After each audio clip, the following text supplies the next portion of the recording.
Support for this podcast comes from Dakine, Tribute Board Shop in Nelson, BC, Grouse Mountain, the Peak of Vancouver, and Wired Snowboards, which are available at the Boardroom Snowboard Shop in Vancouver.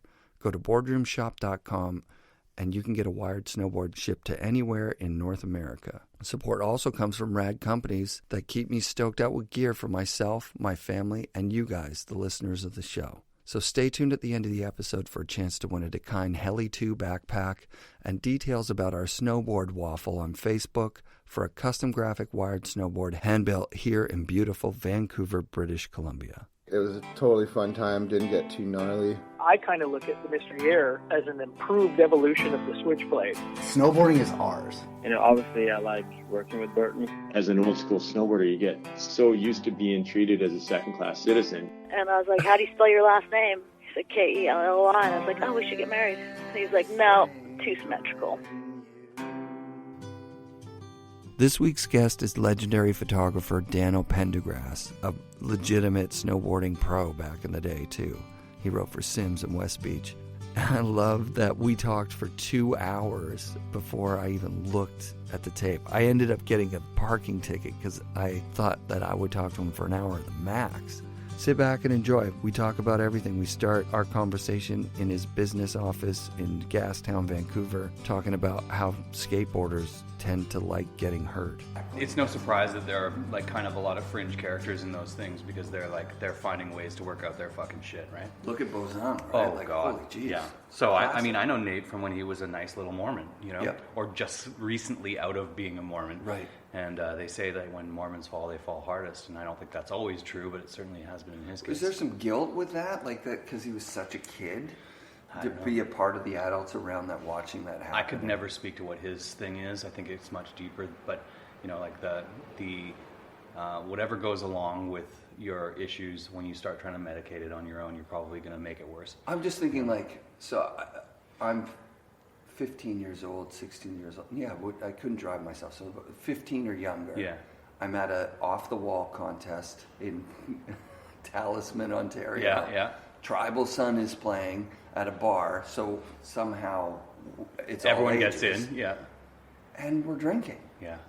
And there's adults there, but most of the adults in that scene would have been adult children. Totally.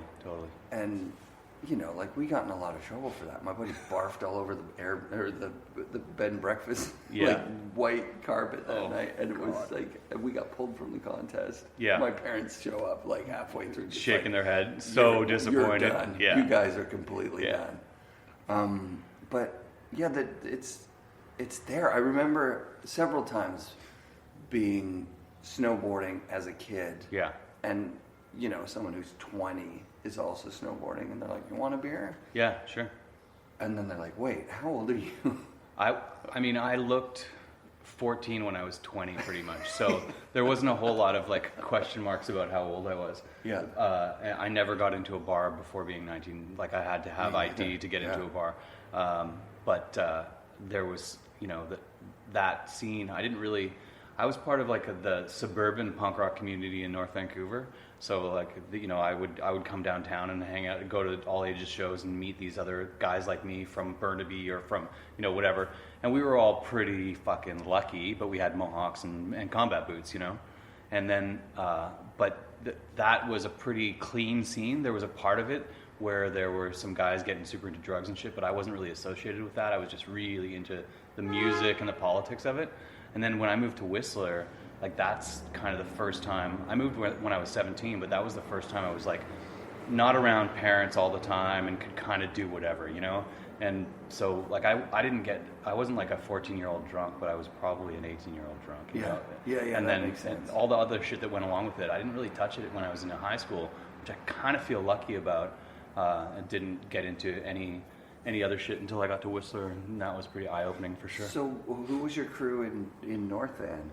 High school friends, I would skate at night at Sealin, because Sluggo and it wasn't even Sluggo then. He was always a pretty a character, but there were the older dudes Carver and Bushman and all these guys, and maybe not even older, but they were just like so fucking good, and they were so intimidating. So me and my buddies would go and skate at night because there's no one around, but that was like I was kind of isolated in that scene. I went to school with Orion, who is still kind of part of our group, but he and I were like the screen printer guy. Yeah. We were in classes together, but we weren't super tight. He always thought I was a bit of a fucking idiot, and I always thought he was like about the same. Sure. So even though he was like the best skateboarder in school, he was a fucking awesome skateboarder, and I looked up to his skateboarding, but he was such a prick. So we didn't become friends. But then I think I met Kearns through him after. So Kearns was like, same age as me, essentially, a year older, but in the same circle exactly, and we didn't even run across each other at all. That's because crazy. He was super into this skateboard scene, and he was like the center of it, competing and shit, and I was lousy, and like I had been skating for 5 years and still was just like, I couldn't ollie for shit, It was like, I was a speedline guy, and that's all I could do, Yeah. How did Carver and guys like that fit into that scene? Because they would have been throwbacks to the era pre-ollie, right? Yeah, I mean, to me, they were just these kind of ghosts that haunted the places, and you didn't fuck with them. It's like they were the infrastructure, and we were just kind of buzzing around the edges. I was a super late bloomer kid. Like I didn't really understand kind of social hierarchy and all that kind of shit. I just knew that some people didn't like me and wanted to beat me up, and some people were super intimidating, and I didn't want to deal with them. Yeah. And so I flocked to my little crew of like-minded, like political art kids, basically. Killer. Yeah, because my experience growing up, by the time I moved out here, any old guy that had come up to me, oh, skateboarding, they'd like get on your board and they'd do that dog walk thing where totally. they'd always do that one Yeah. move, and you'd be like, oh What? my god, that's Yeah. so lame. You're There from were lame spot. there were 70s like legend skateboarders in my neighborhood in North End, and I like had no idea. Somebody would be like, oh, he's a legendary skateboarder. I'd be like, don't know. I mean, I kind of didn't understand the concept of famous or big name or any of that shit. Like when I met all the snowboard shop guys, and they were professional snowboarders, quote unquote, I didn't know what that was. I didn't even understand the concept of a professional skateboarder or snowboarder. I just it was like, well, there's doctors and lawyers and engineers and gas station attendants. I don't know what, this is a thing you do for fun. I don't understand how that's anything but that, It didn't make sense to me. Yeah, that's cool. Yeah. That's awesome. My experience, I don't know where I got, I guess it would have come from Bones Brigade, basically, right? Yeah. So there were people who were making money, doing fun stuff. So by mid 80s, I kind of got it, certainly, because of all the videos and shit. But I mean, I was 10 in 1980, so so you're just a couple years older than me, and that just a little bit means... And that, like that weird era, that early 80s it was very, very substantial, and I was pretty disconnected with it.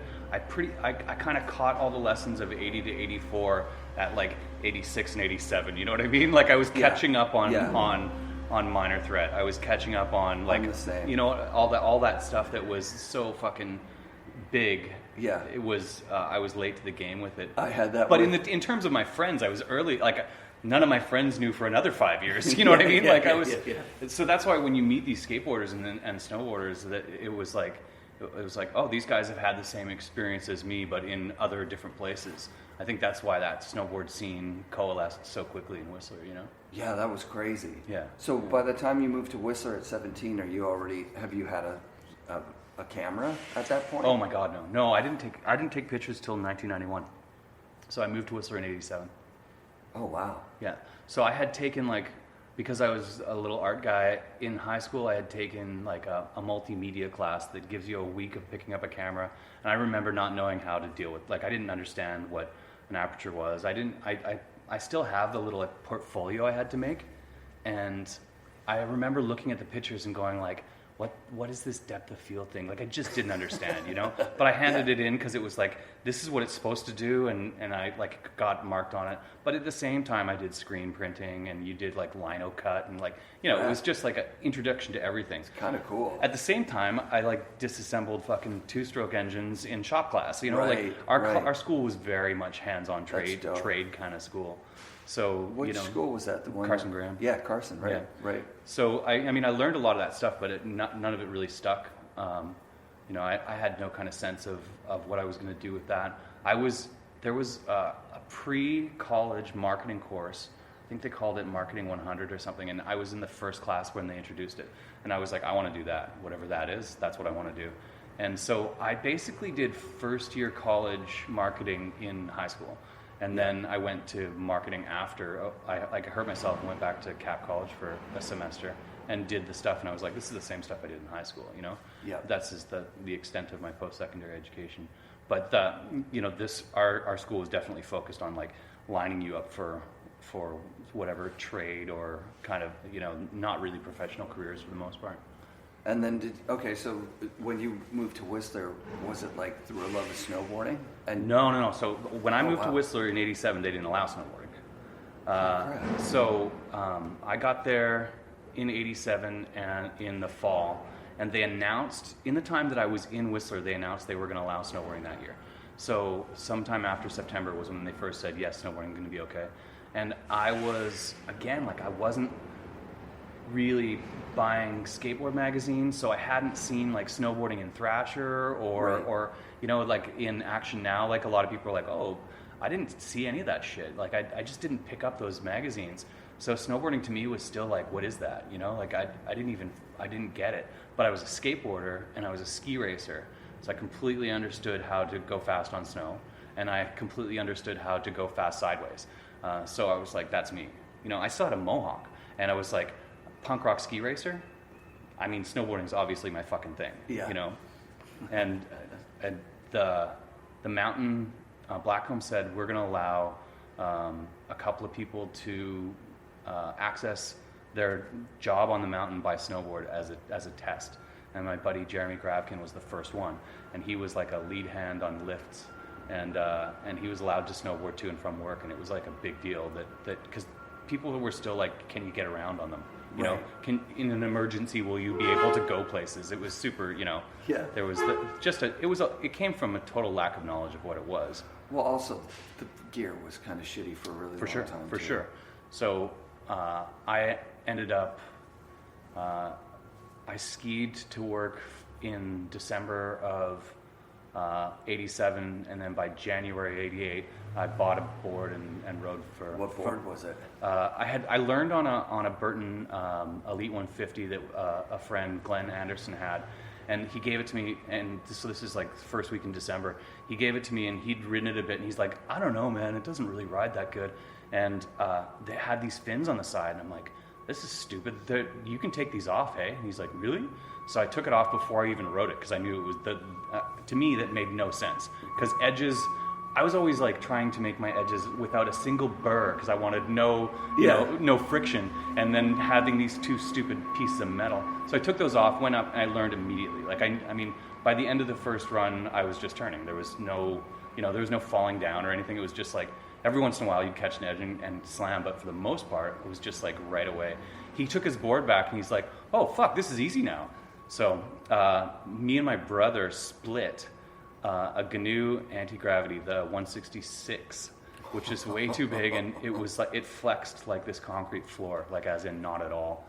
And we bought it at Cal Streets, and it was $422, and with those GNU non-folding high back lines. Yeah, those like wraparound gray Elfkin things yeah. with the tongue and like 4 ratchets. Oh, they were fucking terrible, man. They were so terrible. I spent so much time cutting those things and trying to make them work, and they just never really You could worked. ride those with shoes, and they felt the same as with boots. Which was terrible either way. Yeah. And I had like the Sorels with the ski boot liners in them, and they gave you a certain amount of support, but like the ski boot liners were made to have a hard shell around them, so after, like 10 days of riding, they were starting to break down too, because they couldn't handle all the flexing. So yeah, that was those. I mean, everybody from that era has got fucked up feet as a result of those that kind of shit. years with duct tape. Yeah. And But I mean, the good thing about that thing was that it had a good side cut, and you could turn it. You know, it didn't flex for shit, and it was heavy, but it turned like you could carve it. And so I wasn't really a slidey snowboard. I carved right away. I was because of ski racing, I understood how an edge worked on snow, and I was really interested in carving, but I was not interested in becoming like one of those carving instructor types, you know. It's like the skateboarding shone through. It's like I just want to jump off shit. So why did you move to Whistler then? There's no hardcore scene up there. No, it was because of ski racing. Like my high school, like I said, my high school friends were just like this kind of disparate little crew of weirdos, and there wasn't enough there for me to stay. And the better friends I had were ski racer friends. So I was like, I'll take a year off. I'll go up to Whistler and hang out with all my ski racer friends. What I didn't realize is that none of my ski racer friends were there during the week. They just came up on weekends too, you know? Yeah. So I got up there and there were none of those people. I moved up with my buddy from high school, Rob, and he lasted, not 6 months. He was just like, I'm not doing this. Yeah. And so right around that same time, like all the dudes came out from Calgary. So I moved up because I was in search of my group of friends that didn't exist, but then I made a new group of friends, you know? Cool. Yeah. So was your brother older or younger than you? Older, 18 months older. So had he moved out when he's probably still living at home when you're 17? Yeah, I think he did it like his gap year, whatever, after he graduated was in Australia. So I feel like he was still he went down to surf, and I think he was still there when I left. But after he came back, he went back to school and did like a multimedia course at CAP, and so it took him a while before he kind of figured out that he wanted to get into media stuff as well. Yeah. So I was already kind of established by the time he dropped in. Cool. Quote unquote established. I mean, like established in Whistler. Yeah, it definitely established in Whistler. And he came up and he was like, "This is a cool little scene. Like, Dano made all these new friends, and they're rad, and they're like, you know, we're all in the same vibe, and everybody liked the same music, and we hadn't really found that. You know, we were one of like 2 or 3 people in our high school who liked punk rock, and the rest of it was just like people who wanted to beat up people who liked punk rock. You know, so when I found that kind of crew and they all like knew what Black Flag was, it was like, oh fuck, there are other people out there, and he was into that too. It just took him a while to like figure out. So he was born like 68, 69. Yeah, 68. Yeah. So he was like, he had the burdens of like the older sibling where he wanted to be responsible and do it right, you know? Right. And I was like, fuck it, you know? Like, I don't know. I didn't have a super good relationship with my dad, so when I left, I didn't talk to him for 2 years. And so Gary was kind of like the go-between between me and the family for a long time. Yeah. And then thankfully all that worked out in the long run, but it gave me kind of just a freedom to say fuck it and do whatever I wanted, you know? That's cool that he did the surfing thing, right? Like surfing is... Yeah, that was a big part of like the part of my group of friends from high school got really into surfing and did a lot of Vancouver Island trips, but even more Oregon trips and Washington trips. Like that seemed like an easier go. Yeah. Westport's the closest, right? For sure. And then like Short Sands and so there was a lot of going down the coast to surf. And I wasn't good at it, so I didn't really drop in, but my brother was good at it enough, or at least obsessed enough that he followed it more, and that stuck with him forever. That's dope. And that's probably the connection even to snowboarding, right? Like, because as soon as snowboarding... It just made sense. And I think that at first he was like, snowboarding's kind of stupid, surfing's where I want to be. Yeah. But then eventually the reality of where you live, and it's like... And plus, like, it came along pretty fast, right? It went from being so sketchy to like, you can ride everything in the course of a couple seasons. Yeah. Just equipment got good, you know? Yeah, from 89. Yeah, totally. So when did to me, that like era of when Craig's influence on Burton changed the boards, that made that Craig shape changed everything, because everyone kind of followed it after that. Even though it was like, I mean, that original shape is very much Neil DeFern and Ken's barfoot twin tip. I agree. I mean, you can hold those up next to each other, and the side cut's almost the same, you know? just Neil and Ken still had this long sort of nose on it. Yeah. It's unfortunate, like Barfoot, when people talk about like Barfoot making the first twin, it's unfortunate that people mostly think of those other ones that they made in California and whatever, because those weren't real twins, and they weren't, like Chuck had super great shapes, but that Neil and Ken twin, if that had gone into wide production, I mean, Barfoot would be a different company. Totally. Oh, well, maybe not. I think Chuck like smiles through everything, and I don't think, he and Tom were kind of alike when it came to business, I think, is in that they weren't super good at it. I think now, knowing what I know, having interviewed Chuck, Yeah. it's like everybody and so many people, Yeah. when they talk about Jake and Tom, they're like, it's clear cut. Yeah. Jake knew business, Tom did not. Yep. Well, Chuck learned business from Tom, so like, Totally. he had to take Totally. whatever he gleaned And like from through this guy. all of that stuff, like Tom was he was like publicly like this like smiling positive face of whatever, but in conversation he was pretty driven as well, but I think pretty frustrated by a lot of the the business machinations of sim snowboards, Sure. And so when things were going good, I think, and I didn't know Tom super well, but I got a chance to spend enough time with him that I got a sense of how that worked for him, and definitely like through that he would sometimes have a frowny face about it all. Chuck never did, right? Chuck smiled through everything. Right. He's still smiling now. So, sometimes I look at Chuck and he's like, we're coming out with new boards, and I'm like, woohoo! And I'm not holding my breath, but fucking good for him. I hope they do. Yeah, me too. That's the thing. Yeah. I wanted to do anything I could to like promote that. Like, Totally. And I wish that there was a good kind of sidekick for Chuck that was just like business minded but not exploitive and shitty. Totally. Somebody who could just sit beside him and go like, yeah, I'll take care of all that crappy stuff you don't want to do, and trust me, I won't exploit you. I don't know that person exists, but it would be rad. Well, I think starting to study the snowboard history, which you touched on this. When you're into a sport, it's not intuitive to go back and look at what was going on before. Right. When you're going to Sealand, you're not going, okay, well, like Carbondon Right. and those guys. Which is why when kids now don't know who Damian Saunders is, I'm not like mad at them. Yeah. I mean, they'll get to the point where they're old like us and want to know about that shit. Well, I didn't know who Terry Kidwell was other than... Shame on you. Exactly. Yeah. Other than that classic shot of him. The Wine like, Rock. Yeah, Wine Rock. Yeah. Was like, obviously this guy did some cool stuff, but I didn't know, and I never went back because there was Terry Kidwell in the 90s, right? Right. Like, so which was kind of Apocalypse. He was a bit washed, and he Yeah. was still doing stuff that was rad for '89. Exactly. But the whole world had passed him by. Exactly. And there was still, I think a lot of us were still pretty respectful of his, like that Tahoe City quarter pipe shit. His backside five was like in the 90s, stuff was looking pretty janky still, and his fives still looked rad. I think we spent a lot of time looking at his Andrag and going like, fuck, that's kind of better than most of the ones that people are doing right now. Totally. So there was definitely a section of dudes who like got that how far ahead of the game he was. Yeah. But I think new people coming in the early 90s, they wouldn't just be exposed to any of that We stuff. had other heroes. And it was absolutely, and it wasn't, it wasn't easy to just research somebody unless you picked up an old mag in somebody's house.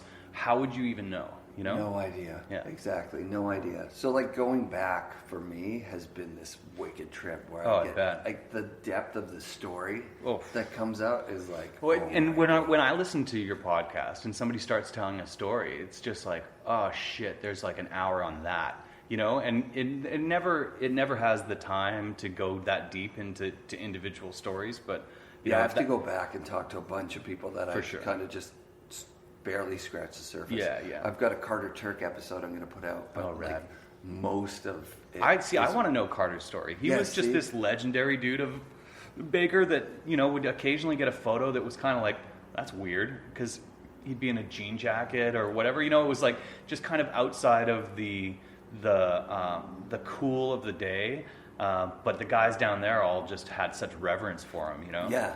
There's little pockets of light around certain people that Totally. you're like, where is that coming from? Oh yeah. And then You're gonna hear like the Dave Summers name from all of me and my friends, because he's that guy up here. Dave Summers. His nickname was God Only Knows, because he would go out and he would do solo missions into the backcountry by himself.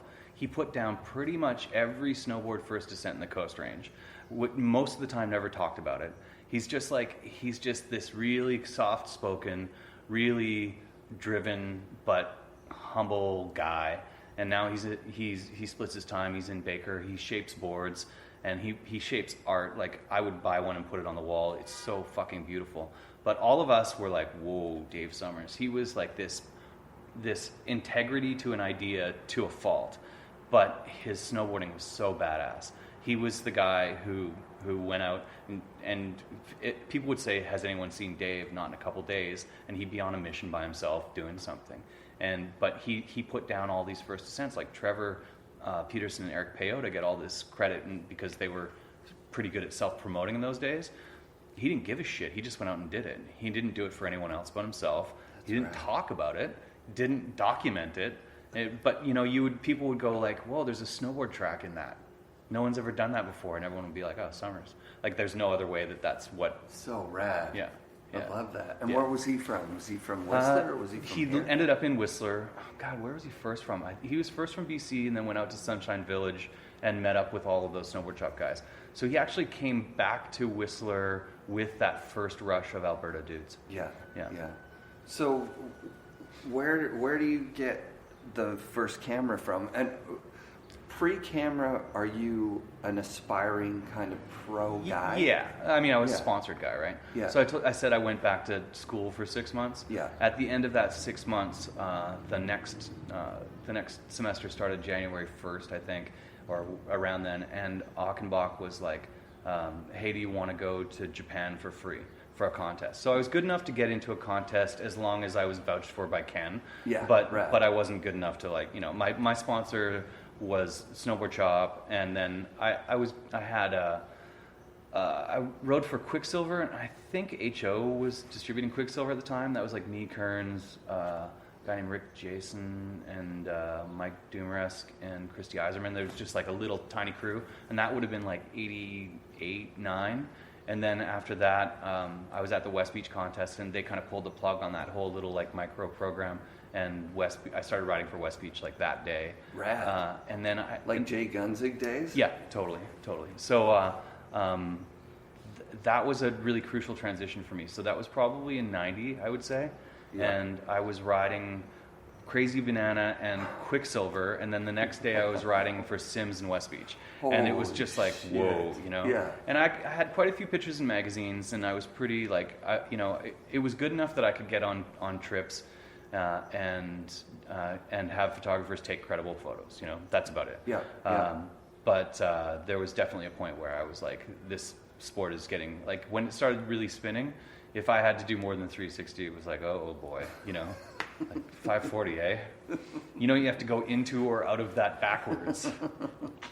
I don't know about backwards to backwards. That's branding wise, you're on the shit, like. Yeah, Sims, it was so when sick. Sims is badass. So I ran the and snowboard shop. Westbeach, I don't know if you like the snowboard shop when it came out. It instantly became the hub because there was nothing else there. So everyone who snowboarded who came in town came through the snowboard shop. So that was crucial in meeting everybody. Already we all lived in one house, but as new people came to town, we kind of were like, you go to the back of the Whistler Question. That's where you get your place, and we would hook everybody up on how it worked. And make all the friends. But so like when Maury came into town, he came into the shop and he's like, yeah, I used to work at this shop on Echolly back at home. And I'm like, cool, do you want to work here? And he's like, sure. So, like instantly that happened. When Malcolm Norman came into the shop, he was like, do you guys want to ride for Sims? It was like, yes, we do. And so like me and Maury and, a few other people were instantly on Sims. Now, obviously Maury was ascendant and I was descendant at that point. But it was also, that was probably 90, 91. And right around that time, I had gone on a trip with Palladini from Snowboarder magazine. And I've told this story 4,000 times. But he I was like, I want to be a writer, because I was always kind of like naturally okay at writing. And he's like, that's great, but if you want to get published, take photos. We need photos more than words. And so I was kind of aware that I was going to buy a camera at some point. And Sean Sullivan was up, and he was shooting pictures of me staying, I think, at my house. And it was the end of the season. He's like, hey, I want to sell my camera. I was like, perfect, I'll buy your camera. So I bought his FM2 and Nikon FM2 and a 50mm lens. And then I didn't take any pictures with it until summer camp. But that first 5 rolls of film that I bought, I got a cover shot in concrete pattern. You know, like which one? I know all of them. Mark Morissette. Oh, sick! Yeah. Yeah, that Maury front side. Nice. Yeah. When it was color still. Yeah. Yeah. So that was a Dano guest editor issue, which was weird because I was just started transitioning out of shredding, and into photography. And I could write. So for them, I was like, shit. Yeah. You know, you're the center of the scene. You've got photos that we can use, and you can write some shit. Amazing. And there's pictures of you. Like, perfect. It makes sense. So I didn't know about the cover shot, but I went in and I wrote all this stuff. So you came into Richmond? Yep. Hung out with Nermi and did all this stuff. Like, he was so rad. They were so supportive, and did like hand cut layouts and all this shit, and just like. And saw how submissions came in. Like, people would just send in full manila envelopes full of just like straight photos from a Photoshop, you know, like from the 1 hour photo, and that would go into the magazine. It was trippy to me. I always thought there was way more magic behind it, and I was like, no, this is literally like you're going. If they got a negative or a slide, that was good, because for the most part it was just prints, and then there was a little machine that made. Typeface and you glued it on. It was crazy. It was really like it was like making a zine, which eventually I ended up doing as well, just because fuck, why not? What was that? It was called Hardpack. I only did 2 copies of it. Do you still have copies of it? I have the master layout of one, and I think I have an issue of the other one. There was probably 500 of each. Wow, I bet PD has them. Maybe. He collected a bunch of stuff like that. Oh, yeah. Tons. I doubt it got that far. Oh, maybe. I mean, it was pretty Whistler-centric, but yeah. That's pretty dope. Yeah, it was cool. I mean, there was a guy he's kind of unsung now, but he was really central to the scene back then, a guy named Paul Culling. I don't know if you know Paul. I know Paul. I was just going to ask you if you knew Paul. Yeah, so I ski raced with Paul. So we kind of like, when I moved to Whistler, he's a year younger, so I think he still did another year of school. But then his cabin was across the street from my parents' cabin in Emerald back in the day. You know, like we were friends forever, as long as I knew him, or as long as I was alive. And so then he was, when Whistler opened a year after Blackcomb, he got a job there. So we were all the Blackcomb dudes, and he was over there, which was really weird, first of all, because we had kind of, grudge is too strong a word, but we weren't ready to let Whistler in yet because they had not allowed us right off the bat. You know? I remember moving here in '93, and it was still, I think I didn't go to Whistler until probably '97 or something. Right?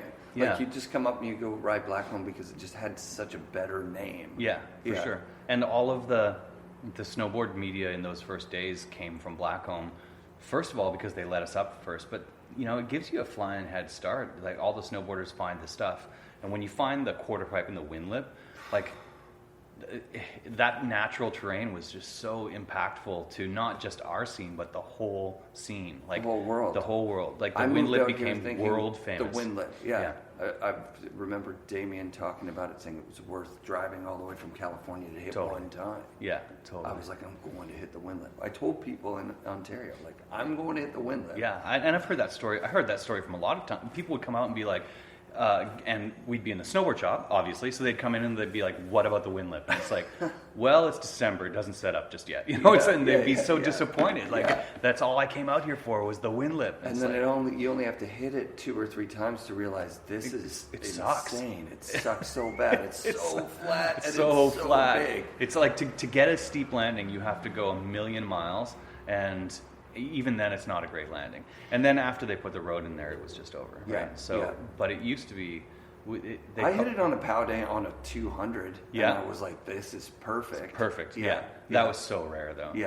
Those spring sessions were like, fuck it. That famous photo of Doug where he's like in the middle of the sky he was pretty fucked up for a long time after that landing. You know, like he flew.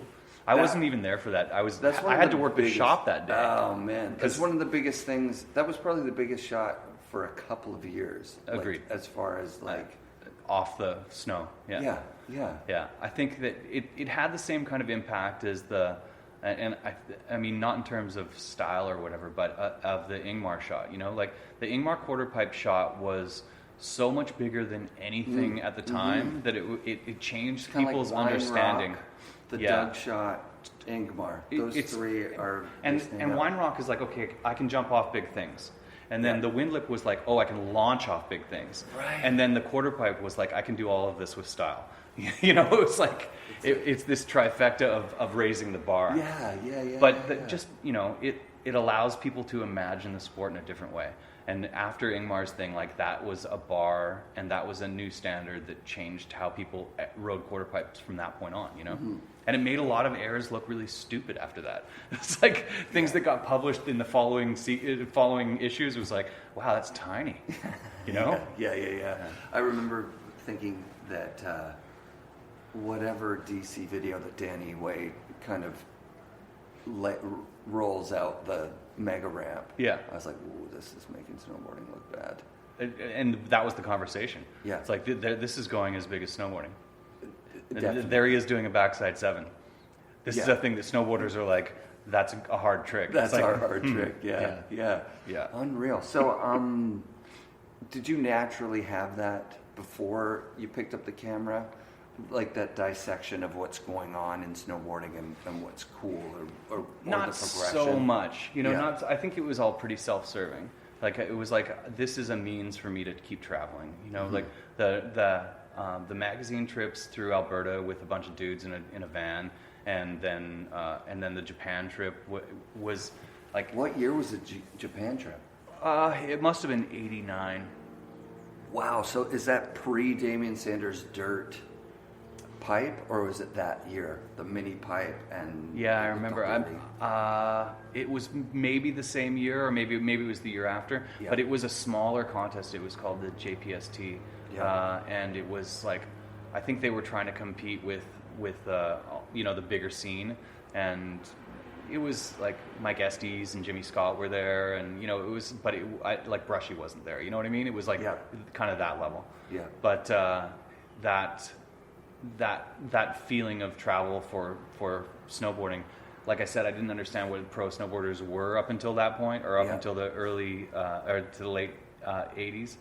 And once I understood that you could like make a living out of it, it was pretty addictive. Like the idea of going to school for 3 years so I could get an office job seemed pretty not compelling at that point, you know, like even now office job seems pretty not compelling. But so then was there a combination of, you know, the spins are getting bigger and the stuff is progressing beyond your capacity, or was it like an injury? No, it wasn't an injury. It was just the excitement of being able to see the pictures, I think, was a big deal.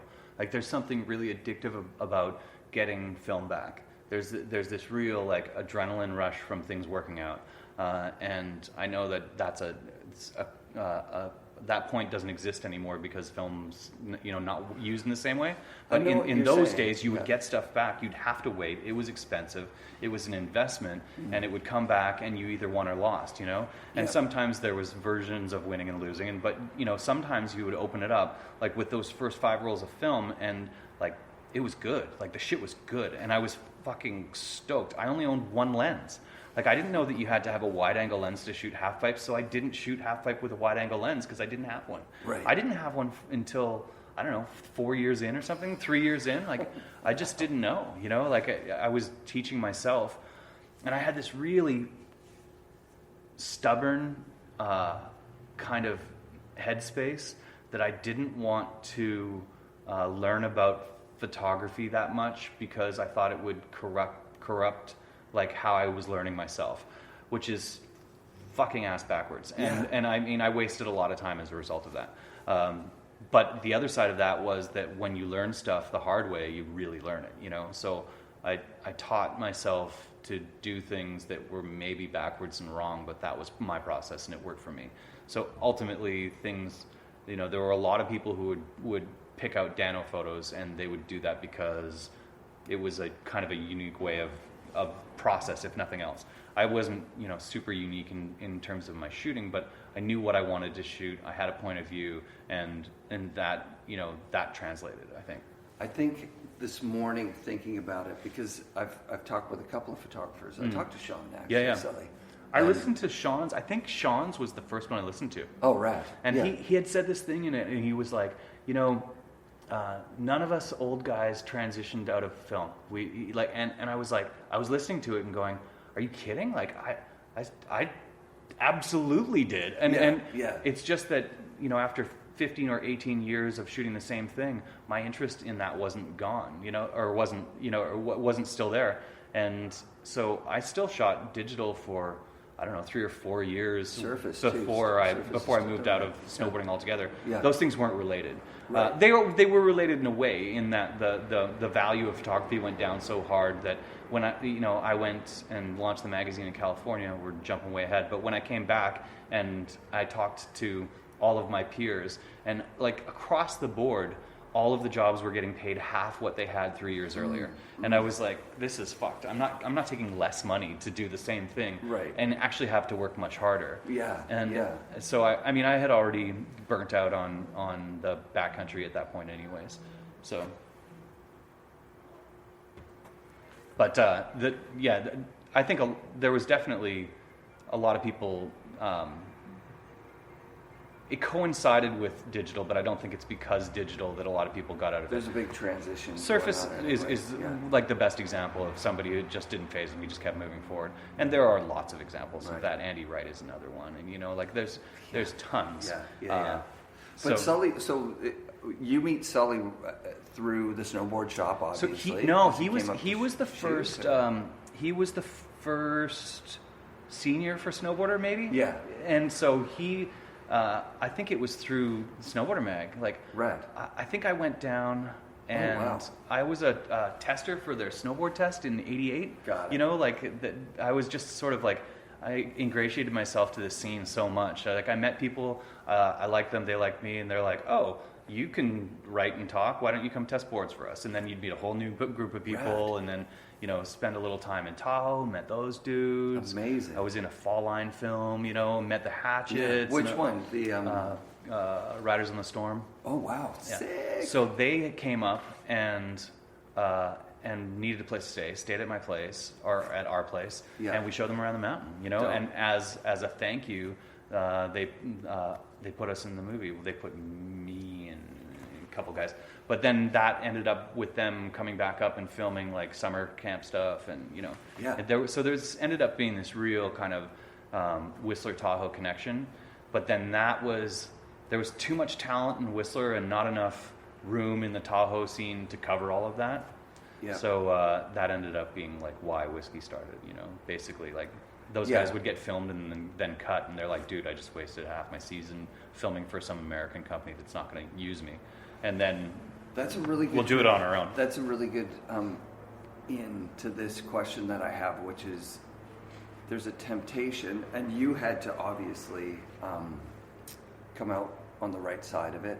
To it's impossible that you just happen to be friends with like all the best snowboarders in the world. You know what I mean? Like, right.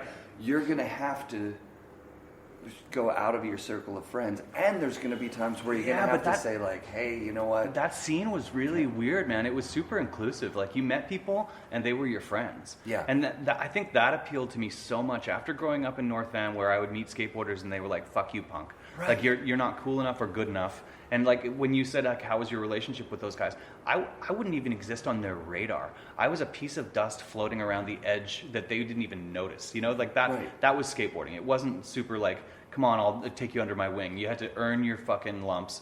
And as I was earning those things, I just left. And Whistler was calling. Yeah. In the later days, I rallied with some friends to build the snake run up there. We lobbied government and got the skate park made, Like, so that never left me, that idea. But the snowboarding world was just so different. It was just like, you would literally see people on the mountain in that first year or two, and they would wait for you at the top of the chair. Yeah. And you would talk and you'd Yeah. ride and you'd become friends. And later on, if you were endorsed quote unquote again, but if you were on a trip with a magazine and so the magazine had decided that you were good enough to be on the trip, then you had enough credibility that those guys would be like, hey man, what's up? And you all automatically had enough common language that you would become friends with those guys. Now it's much like from what I feel like the punk rock scene in the 80s, the hardcore scene, where there was a lot of DIY and kind of networking that was just through like word of mouth. It was like that too. It's like, hey, I'm going down to Tahoe. Do you know anyone there? And then, you would have enough friends that trusted you that they would, hey, my buddy's going to call you from Whistler. He's cool. You can stay at his place when you go up there. And then, that. Yeah. So yeah. The scene was trusting enough and cool enough, and nobody had really exploited anybody yet. And so it was just like, it's all good. We're all good. Right. And so it wasn't that all those guys became my best friends. It's just that everybody kind of helped everybody out. See, because when I'm thinking about my own experience with snowboarding, like I was a very naive kid from like the middle of nowhere. Yeah. And when I moved out to Whistler, I've told Nix this story, like I'd go to the half pipe and I'd see guys from the magazines and I'd be like, ooh, if I can impress Nix, I'm going to make it. Yeah, like, sure. Then I'll make it. And there are scenes that happened, Right, like right. Like Chris Brown used to come out and he was 15 and he would just sit in the snowboard shop for days talking shit, about in the off season, waiting for snow, like all of us. And he'd be like, I was doing 540s. And then you see him ride and it's like, you didn't do any of that shit, you liar.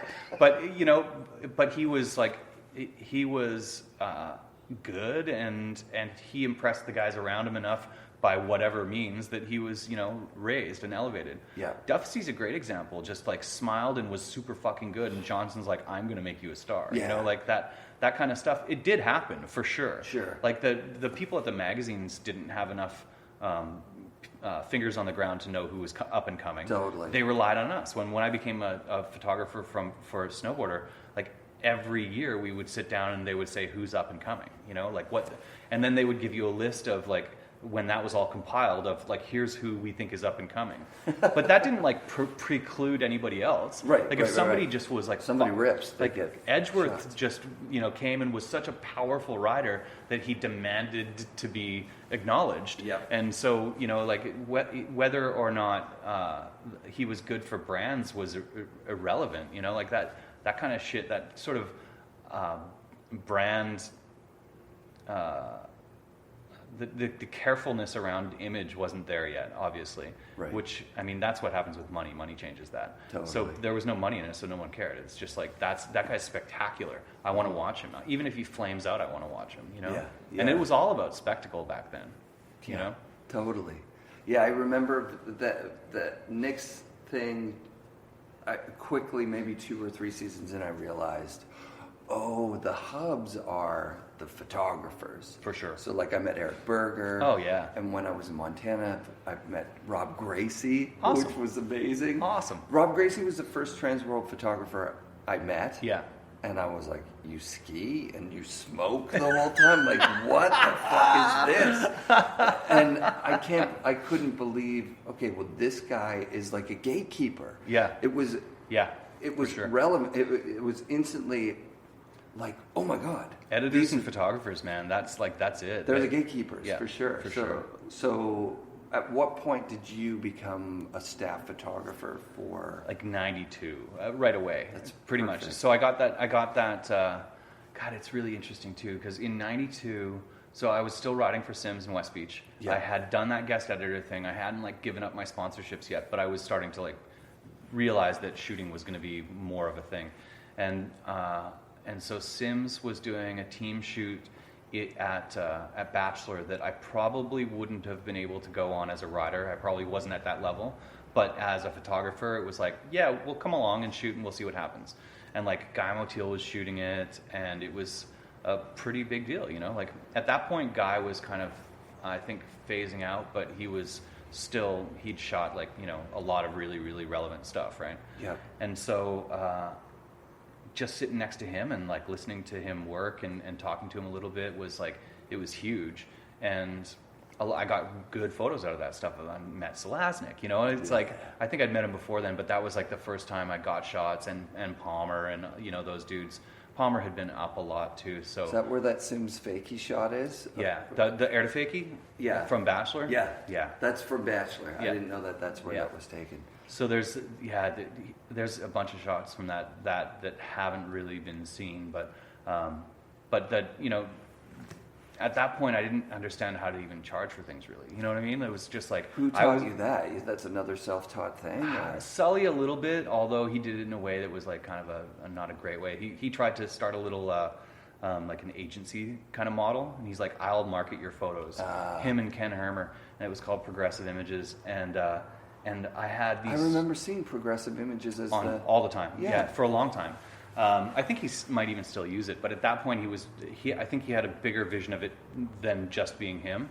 So they took like my best 20 photos and sent them to magazines and shit.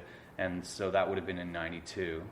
And they sold a photo to Burton and to Snowboarder. It ran like the same photo, like 2 frames next to each other, ran as a spread and a double page ad. And what photo was it? Terrier doing like a tuck-me indie. Because I went to some people call it a chicken wing, I think. Anyways, I went to a meeting because Murray from HO was distributing Rad Air, which is the Crazy Banana guys. Totally. And so they're sitting at a meeting with whoever was the photo editor or the general editor of Transworld at that time. We're talking 94 probably. But anyways, I'm just like a dumb kid sitting at the table, and I brought up the fact that Snowboarder had ran a cover shot that was a spread in Transworld. Oh, God. Same photo. Yeah. I didn't do that, thank God. And bam, it just like the whole room dropped to silence. Yeah. And I was like... It was such a fucking no-no to sell things twice. Yeah, so what ends up happening with the Burton thing? I didn't work for Burton for 10 years. Because of that? I don't know, maybe. And then when I finally did, I had a run of super fucking bad luck with them, and so this is the shot. So I had... Oh, yeah. So I had a run of like really terrible experiences. That shot. I did a shoot for them in Colorado, where I went to a shop and had them replace my eyepiece just before the shoot. And they put the wrong one in, and so everything was out of focus from the entire shoot. So that was terrible. And then a couple of years after that, they finally got over it and took me to New Zealand for a shoot. And it was just like I was relegated to kind of the parts of the shoot with the guys that weren't that rad, and it was just like I felt very B team, and I didn't shoot great work, and I was super not proud of it. I think it was just like I had this ongoing thing with Burton that I just never fucking got over. In all of the years, I never slammed it out of the park with those guys, and they're such the big guy on the block, and it didn't hurt me financially because I had so many clients and it wasn't a big deal. But still, you want to do good work for the best guys, right? Yeah. And so I was really in awe of their professionalism, and I wanted to be part of that. And I think I wasn't up to that level. Somebody who was more together wouldn't have ever done that shoot in Colorado without shooting a test roll. Right. But I was still, pretty naive to the whole thing. I was probably 24, 25 years old. Yeah. Still didn't have a backup camera. I would just show up with a single camera. You know what I mean? That kind of shit. Yeah. So the consequence of that is that my name was smeared in shit for a little bit, but it wasn't so impactful that. And that wasn't you. That was Sully's Progressive. Right, Agent. But it didn't look like that, did it? Yeah, it looked like me because nobody knows that shit goes on behind. So I remember, and for that. I had to give him 20% of both of those sales. So I was fucking pissed. I remember writing a check to him one time and giving it to him going, I will never do this again. Wow. I was so mad. Yeah. And he and I are friends and have all of that shit is water under the bridge and it doesn't even matter. But it was just I look back and oh man, he took advantage of me. I'm like, no, he didn't. He didn't know what he was doing either. We were all just we were making it up as we went, So Rob Gracie, the thing that I noticed in maybe 94, 95. Yeah. As a photographer, he was joined at the hip with Jimmy Scott. Like, they Yeah, were right. buds, right? Yeah. And then I saw it here in Vancouver, Scott Surface and the Seymour kids Sure. joined, and it seemed like this mutually beneficial, not just seemed like it was. Look at it Joe just and Jeff built. Curtis. Yeah. You know, that's Yeah, a perfect yeah. example. So there are a lot of photographers who have their one go-to guy. But you and didn't do this? Not really. I mean, I had guys. Yeah. But Who were your guys in those? I mean, for periods, it would be like Devin, and then for 2 years, it was Lucas Huffman, like near the end. Yeah. I was more interested in shooting as many people as I could. You know, Right. I certainly shot probably a lot of Maury, and for a long time Warburton. But then, like, as Warburton got he was the star of this in our little scene. He was the guy who Burton decided, like, you're the best one, and so he ended up doing Burton shoots. You know, like, he would get taken out, so I wouldn't be able to shoot with my roommate because he was off with whoever was shooting Burton at that point. Yeah. So I would just, I mean, I really liked being able to shoot people that nobody knew. Like, I loved it when a new kid came into town and was really good. Were there people that stand out in your mind? Guys Oh like yeah, Jay Kevin Huffman, Young Kevin, too. yeah. I mean, Kevin and because of the Westbeach connection, I shot with him a lot. Yeah. And he was just like ultra professional, you know, So like smooth. so smooth, so rad, so happy, such a nice guy. And then years later, when I wrote that Westbeach book, I was interviewing Chip, and he's like, Westbeach doesn't happen without Kevin Young. Like, Kevin Young was it. He was so able to articulate his vision and give it to the designers, and then they would make the stuff. Like, people don't get how some riders are like, have way more prominence and their career longevity and all this kind of shit. People don't know that Devin is really good at product design. You know what I mean? Like, people don't get that part of his value isn't just that he's one of the best snowboarders in the world for fucking 30 years or whatever it is. Yeah. But also, behind the scenes, he works with those guys and helps them, bring shit up. Like, Peter Line didn't just innovate snowboarding, he innovated clothing. You know what I mean? Like, his contribution was so much bigger than just his riding.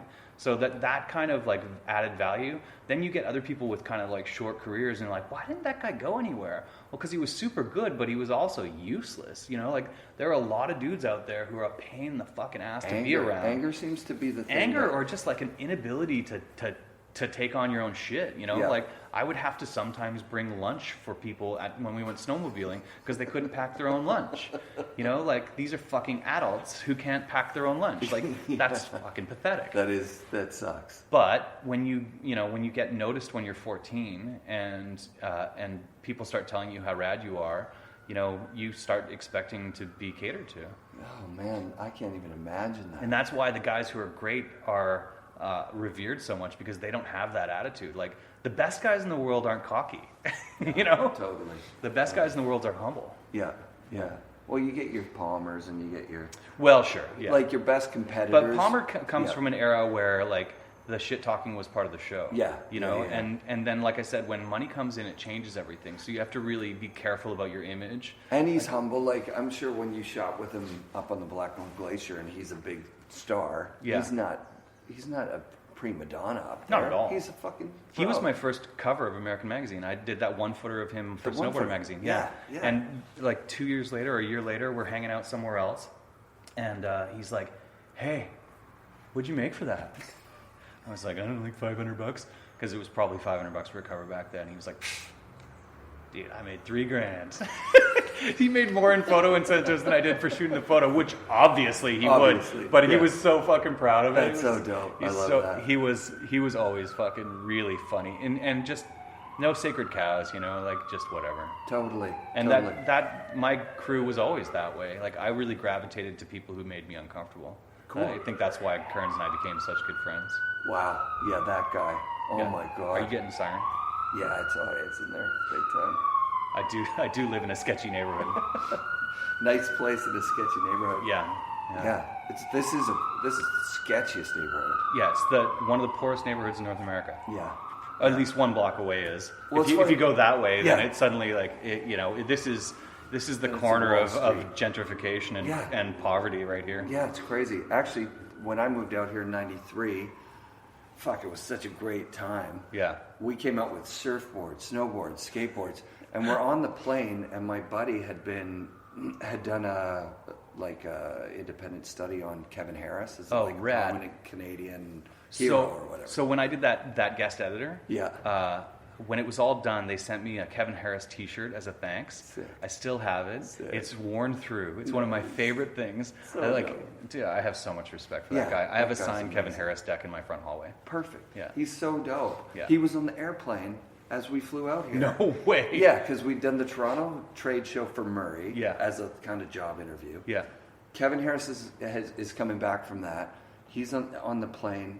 My buddy Craig goes up to him and is like, I'm the guy who called you on the phone and did that study. And Kevin's like, oh, that's cool. And then when we land, we're gathering all these huge oversized bags. Yeah.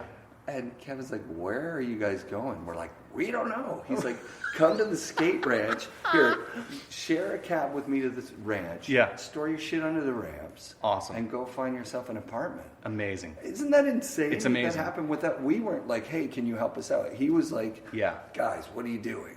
You can't just drop into Where are you Vancouver gonna with put all your this stuff? Yeah. Amazing. So our stuff was under the ramp for a couple of days or a day or two, and then we went back out. Yeah. And skated it, and it was like that VIP feeling of like, My stuff's here. our stuff is here, plus it's not open yet, plus we're Oh, skating without wow. helmets. Oh, wow. So we're just like, we got the whole experience in Yeah. the first week we were here. Yeah. Jack's contest at China Creek, Of course. same week, that week. Oh my God. I'm like, I'm never moving from this place. Are you kidding me? This Yeah. place is insane. Yeah.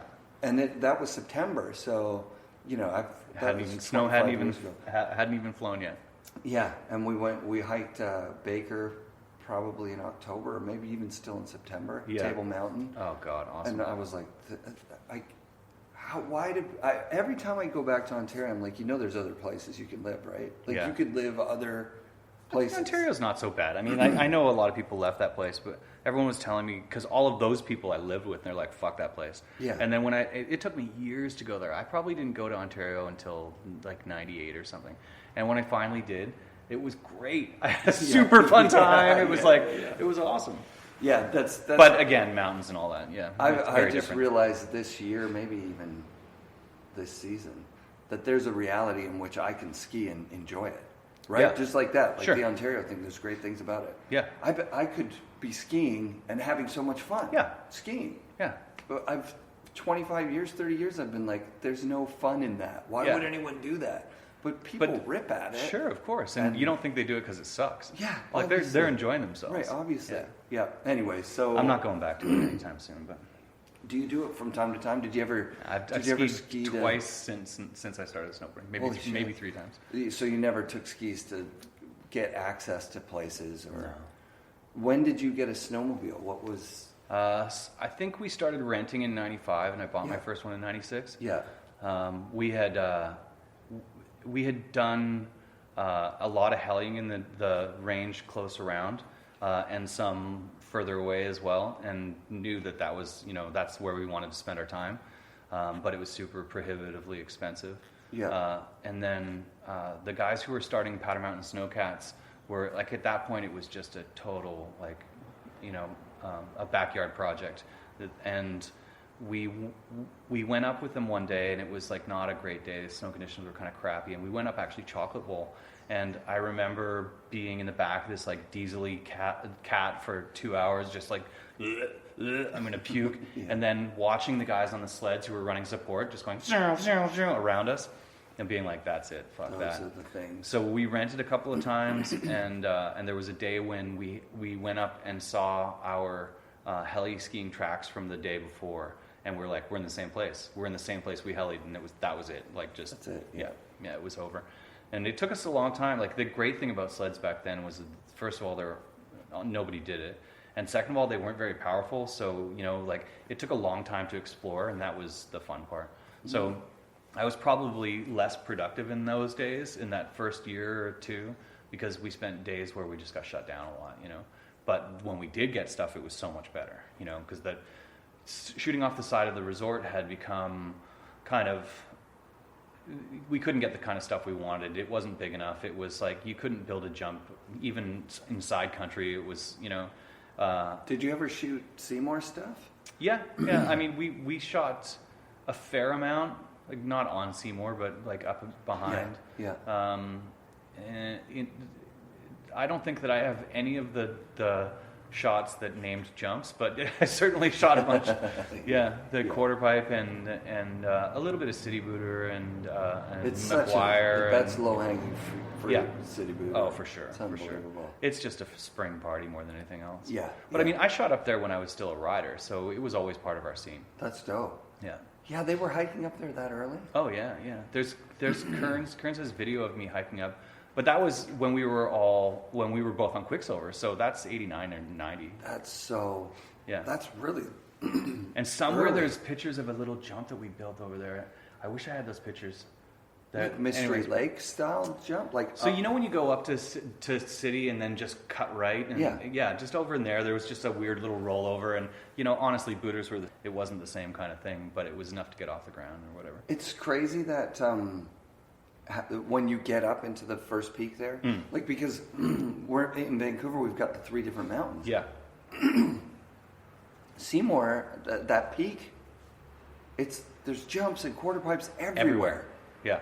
And there's nothing at Grouse that's anything close to that. Not even. Cypress, it's like not really teases like that, but it doesn't have it. None of the other ones get really into the alpine. They have a little bit of subalpine, but you know, Seymour's is legit subalpine with glades and openings. You know, so it gives you that ability to find more terrain to work, and that's that's by virtue of it being like 800 feet higher. Yeah. Maybe, you know, not even very much. So is that what it is? It's just that back spot. Yeah. It's just roly-poly in that perfect way. And it's kind of like on Whistler where you go piccolo, flute, oboe, and it's kind of the same as Seymour. You can just like hump your way back into all this other stuff. And the aspect where it's facing, you can get someone lit up.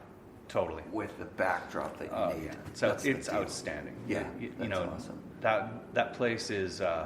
it is a photographer's paradise, as long as you're willing to do the work for it. Yeah, and for 2 or 3 years, that was pre-sled, right? Like that was kind of like I kind of carried into sled a little bit. Yeah. But I remember the juice kind of going away from Whistler, and like people were like moving to Vancouver to snowboard, which was weird, super weird. And then when sleds came back in, that totally flipped again. It was just like, but you know, somebody like Devin would be up on sleds and shooting, and then as soon as we had a down day, he'd still be on Seymour. You know, it's not like he took days off. He was just like, he would go ride anyways and shoot stuff back there. I've gone back through and watched some Devin stuff, and I'm like, he is the opposite of a one-trick pony. Like when he puts his focus on a different thing. Oh God, when we were shooting, God, was he doing switch backside sevens? I think, and I must have shot it fucking 30 times.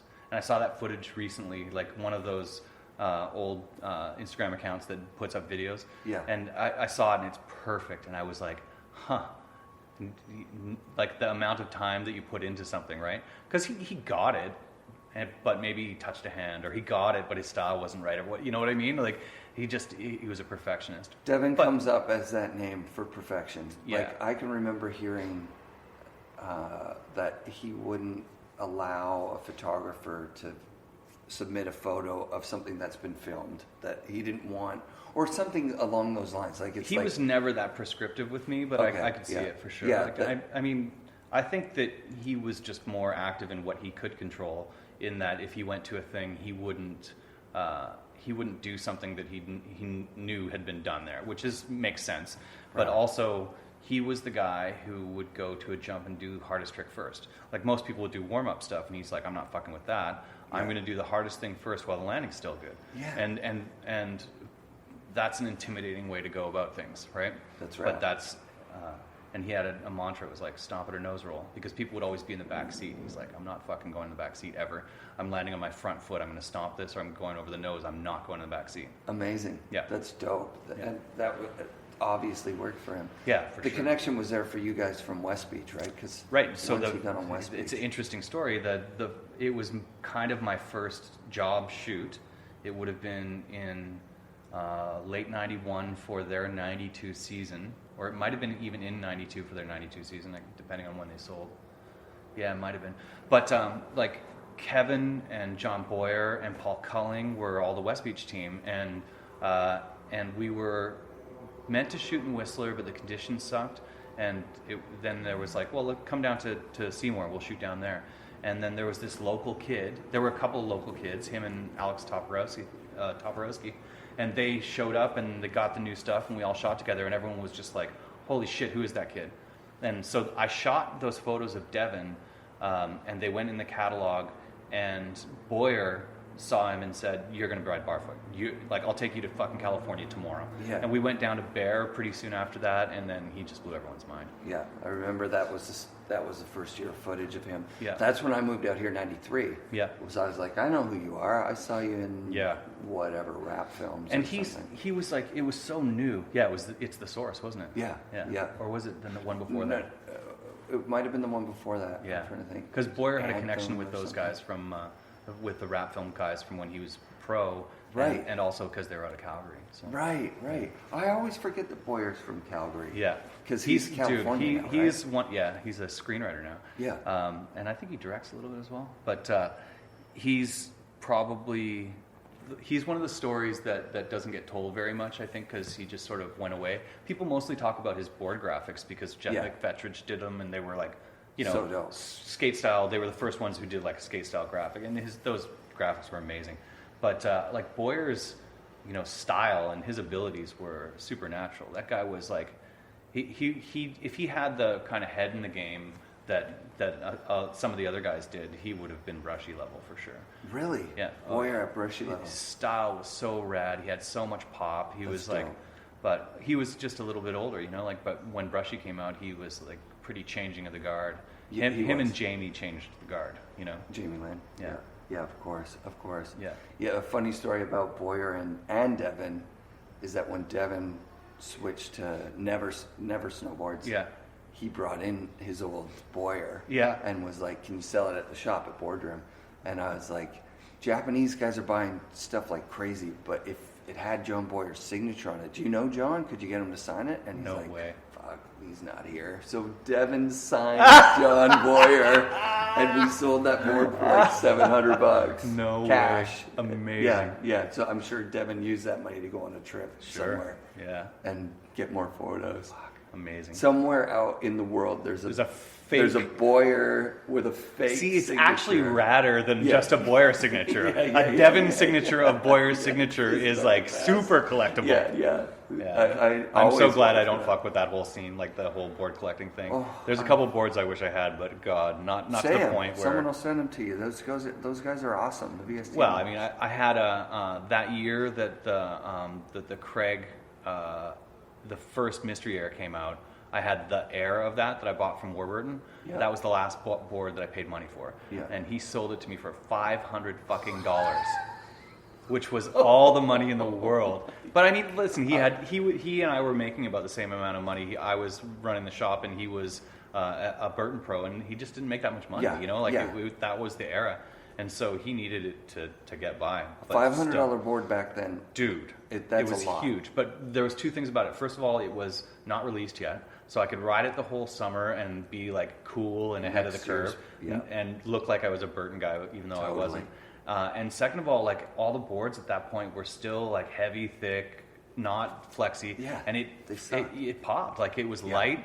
I became a better snowboarder on that thing instantly. It had the same as that mustard ketchup Craig Kelly base. No. It had the big Burton across the bottom that they've kind of brought back a couple times. It was. Oh yeah. So you remember the blue triangles Burton Air? Yeah. So that was like the first prototype. The next one out, like the black top Mystery Air, had a counterpart Air, and it had BURTON on the base with the Air in the O. In yellow, I think. Yeah. And the top sheet was like black with some like weird fucking. Was that what he was riding in Into the Snow Zone? Maybe that exact board even. Maybe. But no, his was the mystery, right? He didn't ever ride that Air. Oh. Brushy rode it, and Jason Ford rode it a bit, I think. I don't think Duckboy always rode Craig's stuff. Yeah.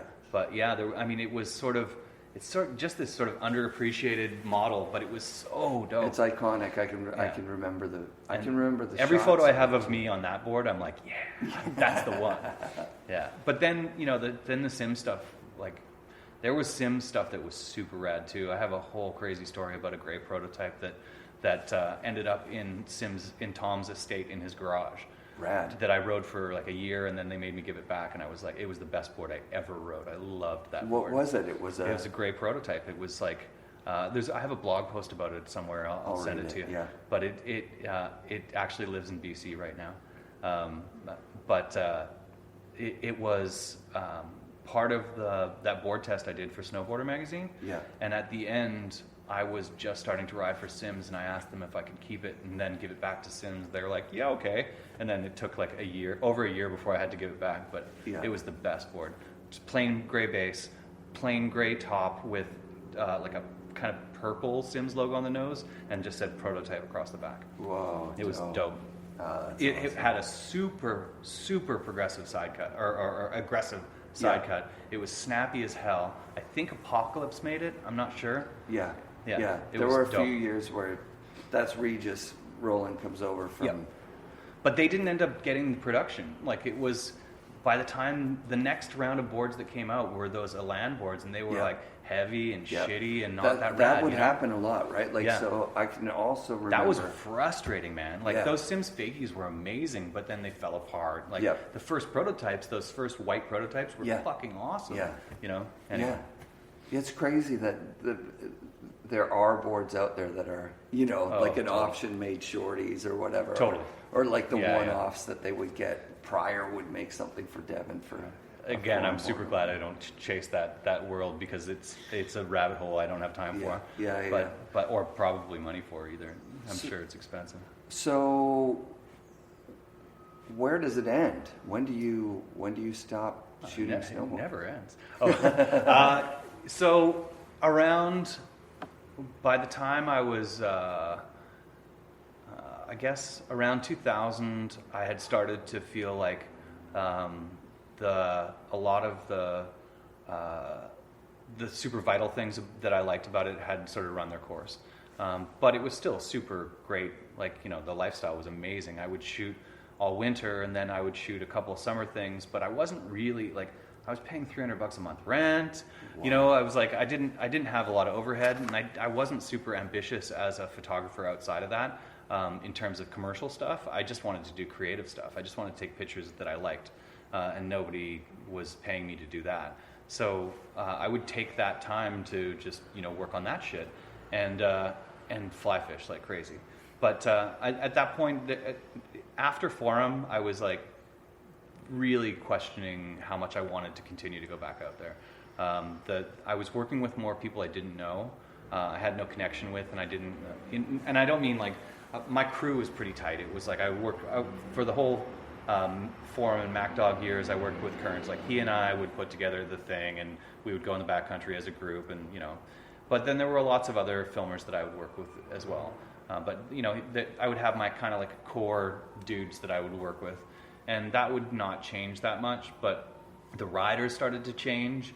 I remember Miko Jablom got really hurt, and I had been kind of like staying at hotels with him and sort of taking him under my wing. And he got hurt at Mammoth, like not in my care, but it stuck with me that like if he was in the backcountry and he got hurt, that was on me a little bit. And I started to not like that kind of stuff.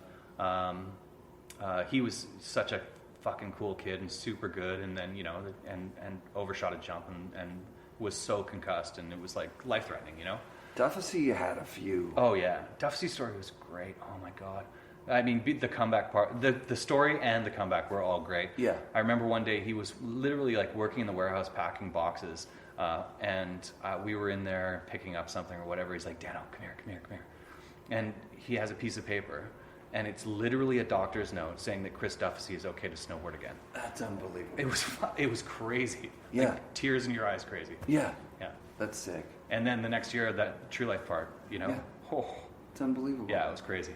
Yeah. So I to this day, I just love Duff. Every once in a while, we'll just like shoot a text back and forth, like heart, best guy in the world. Yeah. Anyways, but that like that was also an instructive part of our life. When in that year, every time he fucking crashed, we're like, is he going to turn into a fucking fish flopping around and die in front of us? And he didn't. He like consistently rolled through things and it was okay, but it was really scary. And we were, the era of real exploration was kind of coming to an end. We had gone really far and we had continued to explore new places, but the amount of time that it took to do that was getting prohibitive, so that you wouldn't actually get anything done when you went exploring. And were people starting to come up that were just shooting where you guys had shot before? To this day. They were crushing it on the... They're still shooting the same jumps, doing the same tricks. Like I've seen I don't know if you remember, but on Forum Step Down, Pete did like switch backside 3, switch backside 5, switch backside 7. And to me, like that shuts down Forum Step Down for those 3 tricks. I still see those tricks. It's like, don't do those tricks on that jump. It's done. Peter Line did it in 2000. This is a long time ago. A lot of guys talk, and I think Peter's one of them that mentioned it too. A lot of guys talk about the backcountry became like, this is sketchy. This is too sketchy. Well, and we lost friends. A friend of ours rode by to say hi, went up and got killed in an avalanche 15 minutes later, and that's like, that stuff sticks with you. Yeah. And so it wasn't just that, because we weren't guides, we weren't smart enough to really know, everything, but we were smart enough to have a sense. When kids start asking you, how's the avalanche danger today, you have to take a real look at yourself and say, am I qualified to answer that question? And I was qualified to answer it for myself, and maybe for Kearns and people I really cared about, and like I understood their level of ability, but I wasn't qualified to answer it for kids that it was the first time I'd met them. And that it changed the dynamic for me. And at that point, it was feeling not very exciting. It was feeling kind of like rinse and repeat, and I was looking for a new challenge, basically. So like after Forum, I did a couple of years with Transworld as a senior, and I started getting bored of shooting sequences of tricks. That was kind of, at that point, what people were demanding from me, and it's not what I really wanted to shoot anymore. And I started to do some really creative, quote-unquote, creative photography that wasn't really well-received. So at that point, I'm like, well, if I can't cross-process my way out of this, I got to look for something else. And I had, I still had this kind of like marketing in my back pocket. I had been really interested in that and keeping up with it for a long time. For a short period of time, I was the marketing guy for Rev Snowboards. I don't know if you remember Rev. Of course. So me and Ben Pruis, who I just saw in New York, which was awesome, he was the team guy, I was the marketing guy, and for a summer in my off season, I helped them out with the marketing. And it went super well, and they asked me to stay on, and I said, no, I'm going to be a photographer. That's what I want to do. But I'd always been interested in that part. And so I was like, there's some creative part of this job that isn't just going out in the backcountry and shooting that I'm interested in. And then Fran Richards, who had been part of Transworld in the old days and been in snowboarding and skateboarding for fucking ever, approached me and Colin White, who was my roommate, to move to California to launch Future magazine. Right. At that point, it was just to launch a snowboard magazine. He had Future Publishing Group had approached him, or he had approached them with the idea of something that was just slightly different. And it was the right thing for me at that point. I'm like, yeah, I really want to go and try this on and see like a different aspect of this industry. And so being a photo editor was very different, and launching a magazine was very different. And so learning all of those things was a challenge that was just more mentally challenging, and I needed that. I needed more like intellectual challenge. And Futures took a long time to get its feet under it, and then they pulled the plug, and it was just about the time that magazines were starting to have a really hard time. So the timing was super terrible, and it took a while to figure out what it wanted to be. But the idea of that stuck with me, and when I came back, I didn't want to continue to just shoot snowboarding. And frankly, I didn't want to keep just shooting for a living at that point. I wanted to challenge other parts of my brain. And that was good and bad. On one hand, there's part of my life path that would have been very different if I had just said, stick with photography, just change the kind of photos you're shooting. Like Sure. keep challenging yourself in a different way. Yeah. And because now, years later, I've realized that that's such an integral part of who I am that I can't not shoot photos. I get real fucking squirrely if I don't shoot photos for a week, Yeah. My wife will tell you, she's like, oh God, what is going on with you? It's just like, I need that photos. aspect, Yeah. I don't need it to come from snowboarding, but I need it. So I should have maybe gone that path. But what I did instead was more of a managing role. And then when I came back from being the photo editor, I started working with Monster Energy. Nelson approached me and said, do you want to come and do this thing with the Ski and Snowboard Fest?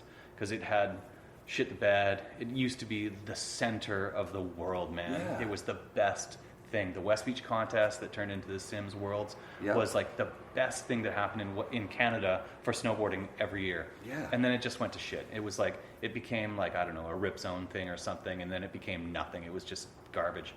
And I had written some blog about it and dissing the marketing copy in there. Like they were, I always remember this. Snowboarders are the new shooting stars, and it was like, oh fuck off. Like it was just the worst crap, and it was clearly written by somebody who had no, inherent interest or knowledge of snowboarding. And so he's like, listen, everyone read your blog, and I'm like, really? And he's like, yeah, everyone read your blog. So put your money where your mouth is. Come out and change this thing. And I said yes, and then he's like, oh, by the way, we're going to bring the grenade games up. And I was like, oh, well, I don't even have to create anything. It's just like, it's already created. And so we did that for, that started out being kind of a one project thing, and then it ended up being that I did like a lot of media stuff for Monster for almost 4 years. And a lot of it was snowboarding still. So I still got to shoot snowboarding like on my own terms, the way I wanted to. But Baldy was there, so he was going to get the shot. I didn't have to stress. But I could shoot whatever I wanted, which was rad, But then also, exposed to different, moto and all the kinds of stuff. Lots of like music-based stuff, which was pretty cool. Shooting. I went on tour with Korn and Disturbed, which was a crazy experience. They're like, "Do you like Korn? No. Do you want to go on tour with them? Yes. I get a bus? Yes, I'll do that." Because hanging out on a tour bus with a rock band is like one of those things you got to do, right? You have to say yes to that. It's so outside of what I've been offered to do in my life. Right. It's like, of course I would go. It felt like, and a long time ago when snowboarding was still like nobody made any money, I realized, okay, so this is what I need to do. It's what I want to do. I'm going to do this. I will never make money at this, but this is what I want to do. So if I'm not going to make money at it, I'll just have great experiences. Now, by the late 90s, I actually was making money at it, and it was really good. But I still, I always kept that, rack up experiences. Like, when you have a chance to do something, say yes and go do it. And so, if somebody had said, do you want to go on tour with, a band that I really liked, I would have been even more excited. However, I'll still say yes to the other one. But, all of that stuff kind of, with the experience at the magazine, it gave me a sense of kind of how my career might look, and that led out of snowboarding entirely. I worked for Arc'teryx for 3.5 years, and they don't have much of a snowboard program at all. So they're still Alpine. I get it. Yeah, and there's still that it was a brand that I really sort of I grew up. When they grew up in North Van and I grew up in North Van, it made a lot of sense. Yeah. And I really respected the brand. And I had done, they had a photo contest back then called Deep Winter, and I had done it twice. In the first year, I was the first runner-up, and I won a special award for best interpretation of theme and all this shit. And I was like, sweet. And Jordan Manley won it.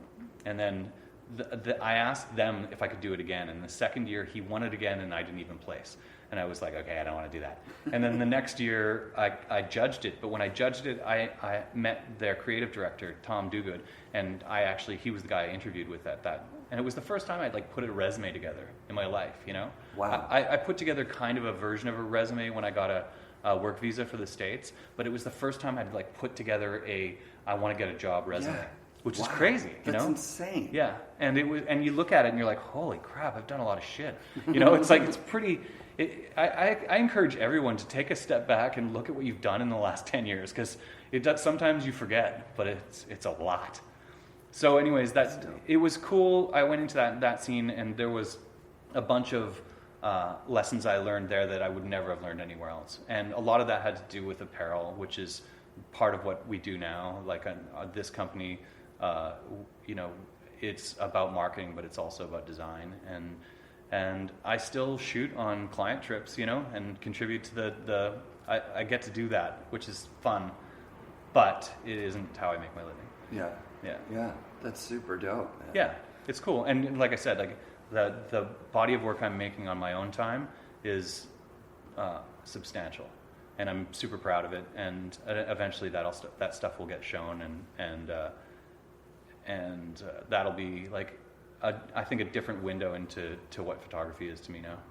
Every so often there's a paradigm shift in whatever. Sure. Photography's had it a bunch of times. Color film, for example, sure. Right? But I was trying to wrap my head around it because I've had very surface conversations about like Instagram killed photography, right? Yeah. Well, it kind of just brought it to like the common person. Yeah. And now we hear this. I heard it on Shark Tank last night, watching it with my kid. Influencers. Yeah. You guys were the original influencers Sure. before there was that word. It's hilarious to me when I hear influencers because that's what Skate and Snow has done forever. That is, Skate and Snow created the model of Fuck influencer. yeah. Stacy Peralta, out of his brain came videos that showed the lifestyle. Sure. That this has just branched out into everything, it's everywhere. Because it's so buzzy right now, and it's, I don't know if I have like a 2 Instagram accounts. I actually have 4, two business ones and a personal one, and then a creative one. Yeah. On my creative one, it just says not an influencer. Like I mean, it's not my goal to influence anyone. Yeah. My goal is to do. It's very self-serving. I want to do this stuff for me. If other people appreciate it, that's fine. Rad. But I think that for me, the Instagram thing is an impetus to do work sometimes. Sometimes it feels like, I haven't posted anything for a while. I need to, whatever that is. On my personal one, it's a lot of old snowboarding stuff for the most part. But then in the off season, it isn't. It's funny. I'll gain like all these in September and October. I'll gain all these followers, and then in like May, I'll lose all these followers as I put pictures up of fucking ferns and and whatever. But yeah, I mean, whenever I have a chance, have some time to scan photos, suddenly my personal Instagram just like blows up because I want to do that. But I feel like a certain obligation to my back catalog to get it out there. Because largely it's a historical artifact. Understandably, there's some shit in there that. And so there's 40,000 slides that haven't been scanned. Like it's really intimidating. It's a pain in the ass. They take up a ton of room, and I live in a small apartment downtown. Yeah. So, but as time goes on, I need to get that stuff out there. You got to get an intern, a high school student that just wants to do that for fun. Yeah. And sits there for a whole summer. I don't have the time or to me, I also enjoy doing it when I'm doing it. But I'm a good editor of other people's work. I'm not a good editor of my own work. Yeah. I don't always see what's good about my stuff. Yeah. Probably 40% of the covers that I got were photos that I almost threw away because I didn't think they were good. So other people see stuff in my shit that I don't see sometimes. That's awesome. That's good. Yeah, I suffer from that a lot. Like, just because I'm reaching out to interview guys that I idolized. Sure. Sometimes I get to the end of the conversation, I turn off the phone. Like the Terrier one. Yeah. I'd had to talk to his publicist, and and I'd kind of bitten off more than I could chew. It was a live event in Baker. Oh my God! And I've turned off the recorder and kind of just like hung my head and went back. I didn't listen to it for a couple of weeks. I believe you. Yeah. And then when I did, I was like, I could salvage something out of this, and I put it out. And it's not that I'm proud of it, but it's like I'm so hypercritical. Sure. Of my stuff. It's insane. You have to be. But like you say, if you're not invested in the making of it, it leads me into my favorite thing. I haven't talked about this yet. There's a quote from Ira Glass on taste, and he says that all people that make creative work, all people who do creative work, there's a long period where the stuff you're making isn't up to your taste, and the reason you got in is because your taste is so good. Yeah. And so you know that what you're making isn't what you want. Yeah. But it falls short. And he says nobody tells you to keep going. Most people quit at that point. Most people look, and I'm sure there were times where you looked at your photos where you're just like, I mean, I'm going to quit. When I started, I had a really good run. Yeah. And a lot of it was based on advice that I got from Achenbach. He was like, on a sunny day, 50 speed film, f5.6 500, and I was like, okay, I can remember that. 555, okay. Yeah. And I shot that setting for like fucking everything because I only shot on sunny days. So I had a ton of really good shots, and then for like a year and a half or 2 years, I had to shoot everything all the time, and I wasn't good at it, because I didn't know how to shoot yet. I was just like, I was so green. So I look at photos from that era, and I'm like, fuck, I was terrible. And then occasionally there was some genius in there. There was like, the composition was good, but I remember what I was going for there, and I just couldn't make it happen. Like I didn't have the technical skills to make a certain photo look the way I wanted it to look. And that was super frustrating. So the other side of that, going to the store and getting your film back when it's good, is when it sucks. It's like heartbreaking, depressing, and expensive. Mm-hmm. And throwing away, $20 rolls of film 5 at a time. Go into your wallet or go to the bank and get a $100 bill and burn it and see how that feels. It feels terrible, and especially when it's not just the $100 of film, but the days invested, and you had a vision and it's not there. So digital comes along, and you can tell right away if you hit your vision or not. Yeah. You can look at it and go like, oh, nailed it, or oops, didn't. It's rare that you have that thing that looks good on the screen, but it actually doesn't work out. So you have, if you get it now, which is the instant gratification is amazing. It makes you a better photographer easily. But also there's something good about those failures. You learn good lessons when you fail. And that,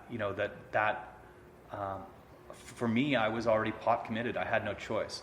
I was already taking money from Snowboarder magazine, and I was like, I had decided not to go back to school. I had a bunch of people relying on me. It was like, I better figure this shit out, It took probably a year and a half, a good solid year and a half.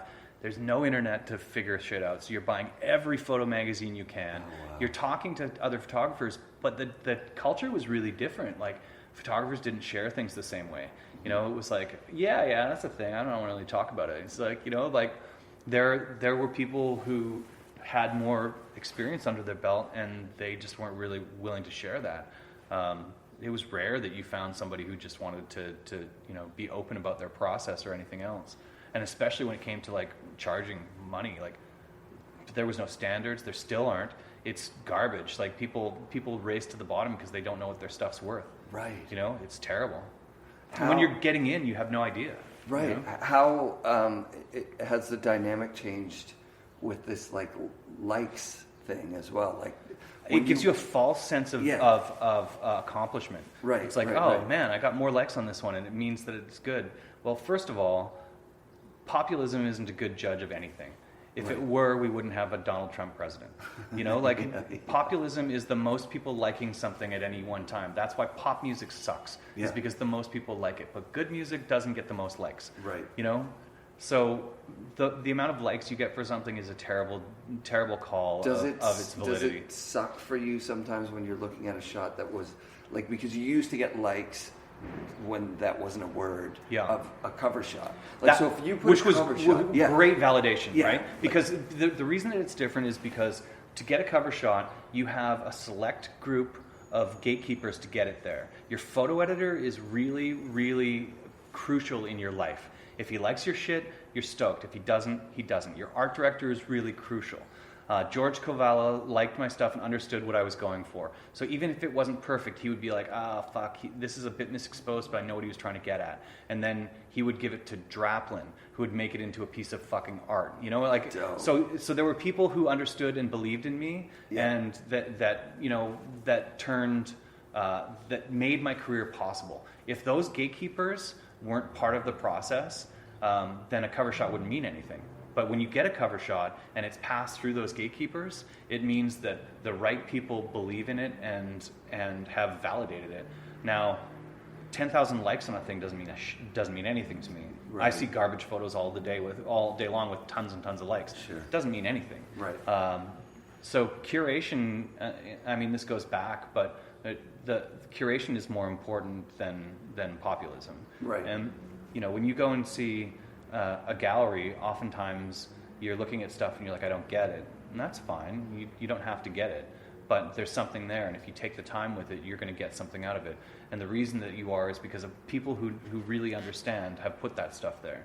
Now, does that mean it's always good? No, of course not. Right. And does it mean it deserves to be in a gallery? No, it doesn't, because sometimes the gatekeepers are shitty, and you know, and sometimes the gallery is, and sometimes they get overtaken by trends, and they're just buying into some shit. You know, like if you look at the history of Instagram, you can look at trendy photographers, and they do the same fucking tricks every time. And once you understand what those tricks are, you see photographers who have no talent, because you can just see that they just follow tricks. Yep. They're just like doing silly photo tricks. Their photos don't fucking say anything.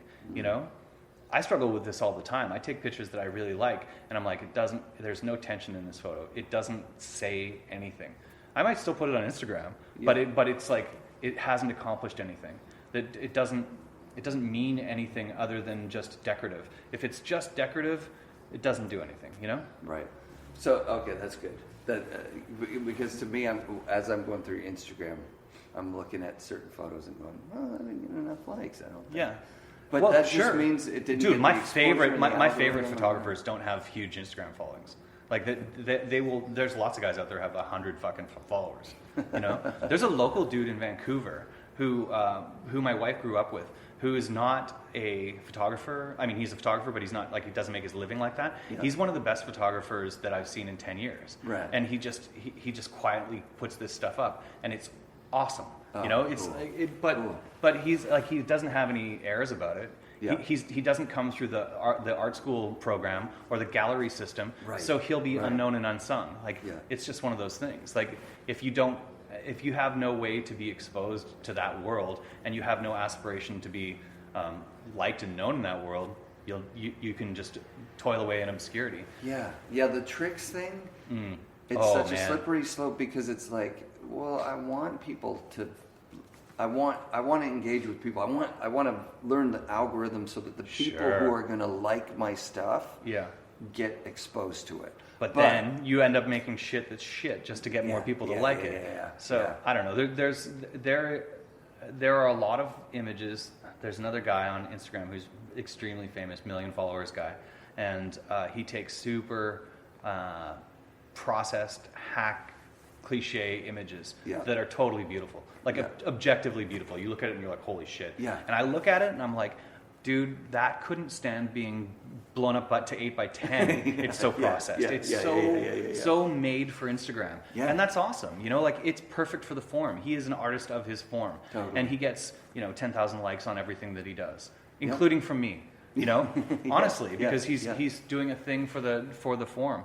That's what it comes down to. It's a thing for the form. Sure. Yeah. Understand your medium, and what's the saying? The medium is the message. Yeah. So. I have a micro 4/3, because when that came out, I was like, oh, that's perfect for. I still shoot mine a little bit for like a consumer. You know what I mean? Like for like just a sporty photographers just out there. Yeah. I could shoot sequences, and I could change the lenses. Totally. It's perfect, and it fits in a bag. But. Man, my phone takes all the photos that I. That's what changed. I was super into micro 4/3 until iPhones became, 10 frames a second at 12 megapixels. Yeah. And the argument is that the sensor, the pixels aren't very good, and the sensor's so small, and that the quality isn't that good. But micro 4/3 wasn't that good either. If you're used to looking at like a D800 at 35 megapixels or whatever, none of that stuff is going to touch it anyway. So why wouldn't I just carry an iPhone in my pocket that does everything that I dreamed about a digital camera doing in 2000, The augmentation, which a lot of people probably don't even know yet, when you take a face shot and it recognizes the face, it'll also, clean up the skin tone, all this stuff. That augmentation, I see it in the future where it's like you take a picture and the phone says, "Did you mean to take?" And then it shows you a better composed picture, right? And you can pick like, oh, that cloud, that wire, absolutely. Oh, put in the Grand Canyon, the new portrait mode they've got, so it's like giving you a short depth of field. That so depth this of field is dope, dude. I've seen that. You're exactly right. You're going to get to that point and go like, you'll take a picture and it'll show you the possibility. Yeah. And that's where you should go right now. Is you should go to Apple and say, okay, listen, we're going to develop this. Listen, by the time you and I think about it, somebody's already on it. Yeah, that's going to be for the thing. Because I know intuitively in my head that's what's going. Oh yeah, that's what's going down. And the thing is that we envision it as an option. Like, did you mean to shoot this? Right. But what it'll be is you flick a switch and it always shoots. Best case scenario. Yeah. So it's like, this is my perfect life. Yeah, because they can eventually it'll put fucking diamonds around your neck as well. Yeah, because they can just pull Instagram likes and say, well, people who shot a photo like this got more likes when it looked like this, and then this is the danger of populism as well. Yeah, but it's how good underground scenes rise. Yeah, because they reject shit like this. Yeah, and authenticity. Yeah, that's the dope thing. Yeah, this was a really great interview. Thanks for doing it. Yeah, no worries. And I like that it came from punk rock and. It'll a end little at bit on punk the rock. outside, and then it's gonna end up punk rock. Yeah, for sure it is. That's dope. Did you go see shows at Sea Lynn? Like punk rock shows? Yeah. Not really, because it sort of became a venue afterwards. My venue was like the Town Pump, the New York Theater. Yeah. And now the New York is now the York Theater again, but I don't think they do shows. But anything that would do all ages, and there wasn't a lot. When I moved out here in '93, it was still going. Still going, yeah. And it was dope. It was They would do like a 1 p.m. all ages show, and then an 8 p.m. For everyone show, drinking show. But I saw all of these bands that were willing to do it for all ages there. It was awesome. And I would come down and just sit outside shows and listen through the door. Who were some of the bands that stand out of great shows? A New York Theater show in '86 of the Circle Jerks with Death Sentence and No Means No, and two other bands. But for $8. Oh, that's incredible. That show was incredible. That blew my mind, actually. And then I remember SNFU was so good and underrated back then. Maybe not underrated, but certainly like their live show was just over the top. No Means No was always really good. I used SNFU under the betting music. I know. Yeah, and I wanted to just go down. I bought Chai drinks at the camp because he's always around. Of course, yeah. I've gone a couple of times to like ask him permission straight up, even though I know he doesn't own the rights to that anyways. Yeah. But I feel like if he said no, I would completely take it out. Sure. But it's trippy seeing him all the time now because he lives a block away or a couple blocks away. And when I was growing up, I was talking about this the other day. He was telling his story of being isolated and having problems, and I was listening to it, going like, yeah. And now I have gone through whatever, taken those lessons and done what I've done with my life, and now I watch him sitting there deteriorating on the sidewalk. And I talk to him all the time, and it's always like, "How you doing today, Ken?" And he's always like, "Good as it could be," or whatever it is. And he's not doing well. He's got harsh addiction and mental health problems. And he still goes out on tour. Yeah. And it's like, I wonder how we could have predicted this. Oh, I don't know. There was a boy who had a toy, and it was no car or train. He's talking about his brain being broken in 1984. Of course, he was fucking dealing with it. Yeah, and he's such a brilliant artist. I didn't know he was gay until a couple years ago. I think that until there was like that doc that came out, like Open Your Mouth and Say Chai Pig. Yeah, I think a lot of people didn't, and certainly I didn't. I mean, I would never have considered it, but it wasn't surprising either. Right. Right. But it was a pretty misogynistic fucking little scene, right? It still is. Punk rock wasn't. The old day punk rock, the original DOA and all those guys in Vancouver were in the gay clubs, and they were really like, there was a lot. But hardcore was a different story. It was a boys' club. Yeah, it's crazy to think. But and what a legend, just walking around deteriorating, like you say. Yeah. And then he'll go in and do karaoke or whatever. You're like, are you serious? Yeah. This guy's like a hero. And you figure that, you know, that there should be some kind of support there for guys like that. Safety net or something. And I mean, we have our social safety net in Canada, which is nice, but it's. I don't think that he would go for it. I think that's the thing, is that Sure. it's just not his personality. Yeah. On my buddy's birthday, we were at the Canby drinking at like 10 in the morning. Yeah. And he was in there. Sure. And my buddy is a huge fan, so I went over and said, dude, I'm sorry, but it's his birthday, isn't it? Yeah. And he signed a poster. He had posters with him. Amazing. Which was dope. And then he came over. Yeah. And then he called like a bunch of people. Like he's got like so many famous people in his phone. I think he called someone from Slayer and left a voicemail like, it's Derek's birthday and you should call me back because he'd really like to hear from you. He's just like amazing. Such a fucking amazing person. Yeah. Love Chime him. Yeah. But you know, that music was, for the time, there was a lot of shit out there that was really like not super well produced and was super kind of generic. But their stuff was not just good musically, but it was well produced and recorded. So it came through the speakers in a different way. It was just incredible. You know? It's cool. I wasn't as big a music fan. Definitely not as like a lot of my friends. Yeah. But the guys who knew. Yeah. And then it like everything else, like every snowboard or skateboard event they played, and I was like, oh god, they're gonna play again. It just could never live up to the experience I had with them when I was 15. Yeah. You know, and then the albums didn't resonate the same way with me, and I didn't buy new music. For me, you know? Offspring is two bands. Like early Offspring. Sure. When I hear it, and after Offspring, they're not even the same. It's not the same band at all. I couldn't agree more. But you know, people get a little taste of success. And it's like Offspring got a lot of likes on their Instagram. And it's like, we're going to keep doing that thing. You know, it's the same with the Red Hot Chili Peppers. They did Under the Bridge. And then from everything after that was like, let's get back to that, whatever that was. It doesn't even matter who it is. It's Metallica, too. Sure. Like, remember Metallica pre... Oh, dude. Black Album. Black. Yeah. Yeah, exactly. And I'm not even a music guy, and I know this stuff. It's just obvious. Yeah, You were going to say you remember... When Black Album was getting done, it was getting made in Vancouver, and somebody I knew had an advanced copy and brought it by the snowboard shop. And Dow was a huge metalhead, right? And back then, like long hair, the whole thing. Yeah.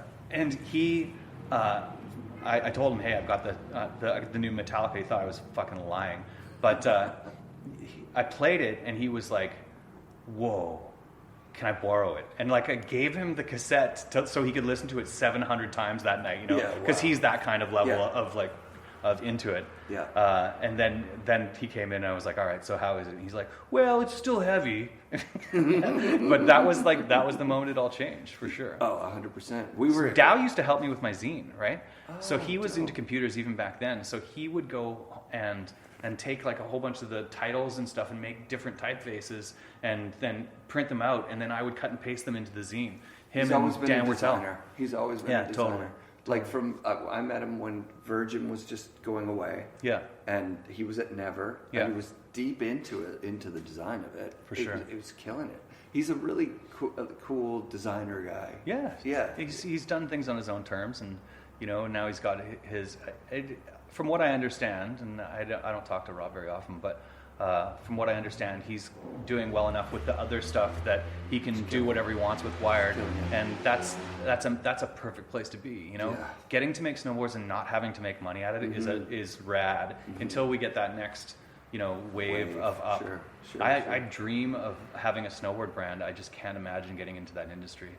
It's so weird, right? Well, you know, it's run by a bunch of the people who sort of rejected that early version of what we thought it was, and I don't really love that. Yeah, it's like the Instagram thing that you're talking about. It's like there's a way to do it now that's been proven. That if you did it another way, it'd be pretty cool. Yeah, but why would you? But do all it those that trends hard way? They all come from the ground up, right? Yeah. Like when all the shaper movement and split boarding and like that didn't come from brands going, let's do this. No, Burton cut their split board program. Totally. Yeah. So you know, when things that come from brands are like step-in bindings, you know, and look how that went the first time.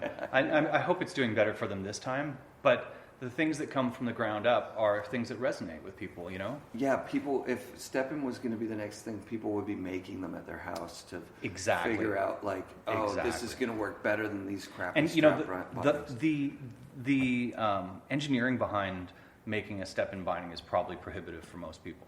It's very difficult, and so it's not one of those things that you can kind of just figure out. Sean Farmer made one. Yeah? In 85 or something, made his own step-in binding. So there you go, you know?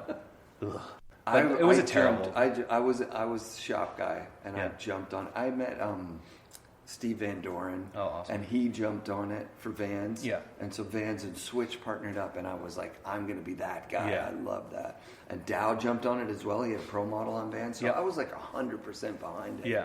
And when it fizzled out, I was there for a bit going, why? What? Right. You're like, it still works. It's good. Because it was brands pushing, not consumers pulling. Consumers didn't want it. They don't want it now, you know? It didn't work. If you think about the feeling of a step-in binding right now, like of those old ones, that was the first thing I said to the Burton rep was like, okay, well, does the boot flex? And he's like, well, no, but that's the thing. That was the thing in the first place. It's like, we want some lateral movement. You can't have it. Well, then I don't want it, you know? Right. All right, so I'm just going to cut in here and let you know that when I was listening back to this, I was like, oh shit, I'm kind of throwing step-ins under the bus, even though I really did honestly ride them and like them. And I've talked with the Burton rep about the step-on program. And in the middle of this conversation, I paused it and I called him and I started talking with him about it. Anyways, while I'm talking to him, he says, hey, you're on speakerphone. And I've got Dave Downing in the car with me. And Dave's like, dude, I just wanted to hear what you guys would really say about step-ons when I'm not in the room. So Dave's a big part of that program. So my main concern with step-in boots is the stiffness of the boot. And Dave told me that they've got a very soft boot coming out for next year. He also mentioned that they're working on kids' boots, which I think is really important. All you guys out there with kids, you're going to want step-on bindings for your kids. It's just so much easier for them to get in and out of their bindings. It's insane. Anyways, that program is still going strong. They sell out every year. And I just wanted to, I don't know why I'm proclaiming my love for step-ons right now, but I don't want to write them off. And I got pretty dismissive in that conversation. So back to the show. But I watched, some evolution, and I feel like Clickers had the high back version for a minute, and it was like, oh, you guys might have something going there, because it allowed them to take out some of that restrictive, front Switch back. had that too. They did the same. So there was some ideas there that were going in an interesting direction. I just don't think that people care that much about going click, click, click. Well, click, click is fine. What I like happened that. was Switch and Clicker were both the big ones. Yeah. And so they had the real simple interface, and then they added the high back, which complicated things. Yeah. And then they added a heel strap. And it's like, wait a minute, now you actually have bindings. You're walking around with the clunky bindings on your boots. Seriously. Yeah, it was crazy. I did quite a bit of work for K2 back then, and there were guys riding those things who loved them, and guys who were like, I have to ride these things, Yeah. There were guys whose careers probably suffered because they didn't ride very well for 2 full seasons because it didn't work for them. Yeah, that's great. It's a drag, but... That K2 office, I went down to Vashon in 2000. Yeah. And like the weaving, the fiberglass around the ski cores. And that place was so dope. It had such a cool culture. Yeah. And Glenn Blake slept under this desk over here. You know what I mean? K2 was dope, man. K2 got in early, and I think that's the big point of differentiation between most of the ski companies that came in. That K2 had a level of credibility, probably really helped out by Dan Donnelly's model. Yeah. And that board was dope. If that thing had inserts instead of like a mounting plate, it would have been. Dude, that was a badass snowboard. Like when you put that side by side with the 91 Kelly. Yeah, it's a better board. It's a better board. It is a better board. It's a cooler shape. And it was a poppier flex. Yeah. The side cut was dope. That thing was great. It's just that everyone ripped out of them constantly. Didn't have inserts. Yeah. But anyways, K2, even before that, they had the gyrator that was like kind of a GNU offspring. Sort of, But they were committed to the program for a really long time. People loved their Eldorados, and totally. there are still people who ride those boards. And then all the other people, like a lot of the ski companies that came in, just didn't have the same kind of commitment towards it. It seemed like. Yeah, they jumped on it early enough and in a cool way. But I think it's because they were a real company with real people. Yeah, and they had also like been in Telly, that was like a different space, and so they understood the kind of like that they could do these things. I think they did Telly's. I'm sure they did these stickers that said if it was easy, they call it snowboarding. Oh, it was so good. I love that sticker. I got off the K2 train at that point. I was like, fuck you guys, man. I loved it because I just thought, oh my God, they're right in some ways. Sure. And it was just, it was like there was so much outrage. Yeah. Like we are so addicted to outrage these days. But even back then. Oh my God. Yeah. Even back then, it was like there were snowboarders who were just like boycott, ban, whatever, that shit. As a brand, I never would have made that move, but whatever. So you've talked about the house. Let's talk about it for 2 seconds. Who lived in that house? Oh, fuck. In the middle of summer one year, there were 15 people living in that place. But there were a few people who weren't snowboarders living in it. It was separated into two. There was like a upstairs and a suite. I started in the upstairs, and then I ended up living in the suite. I lived down there. Boyer was in there for a little bit, but it was with these two non-snowboarder guys, kind of hippie dudes. One was a Clark and Ian Free and Clark Gatehouse, who were like deadhead dudes. So there was always a lot of acid around.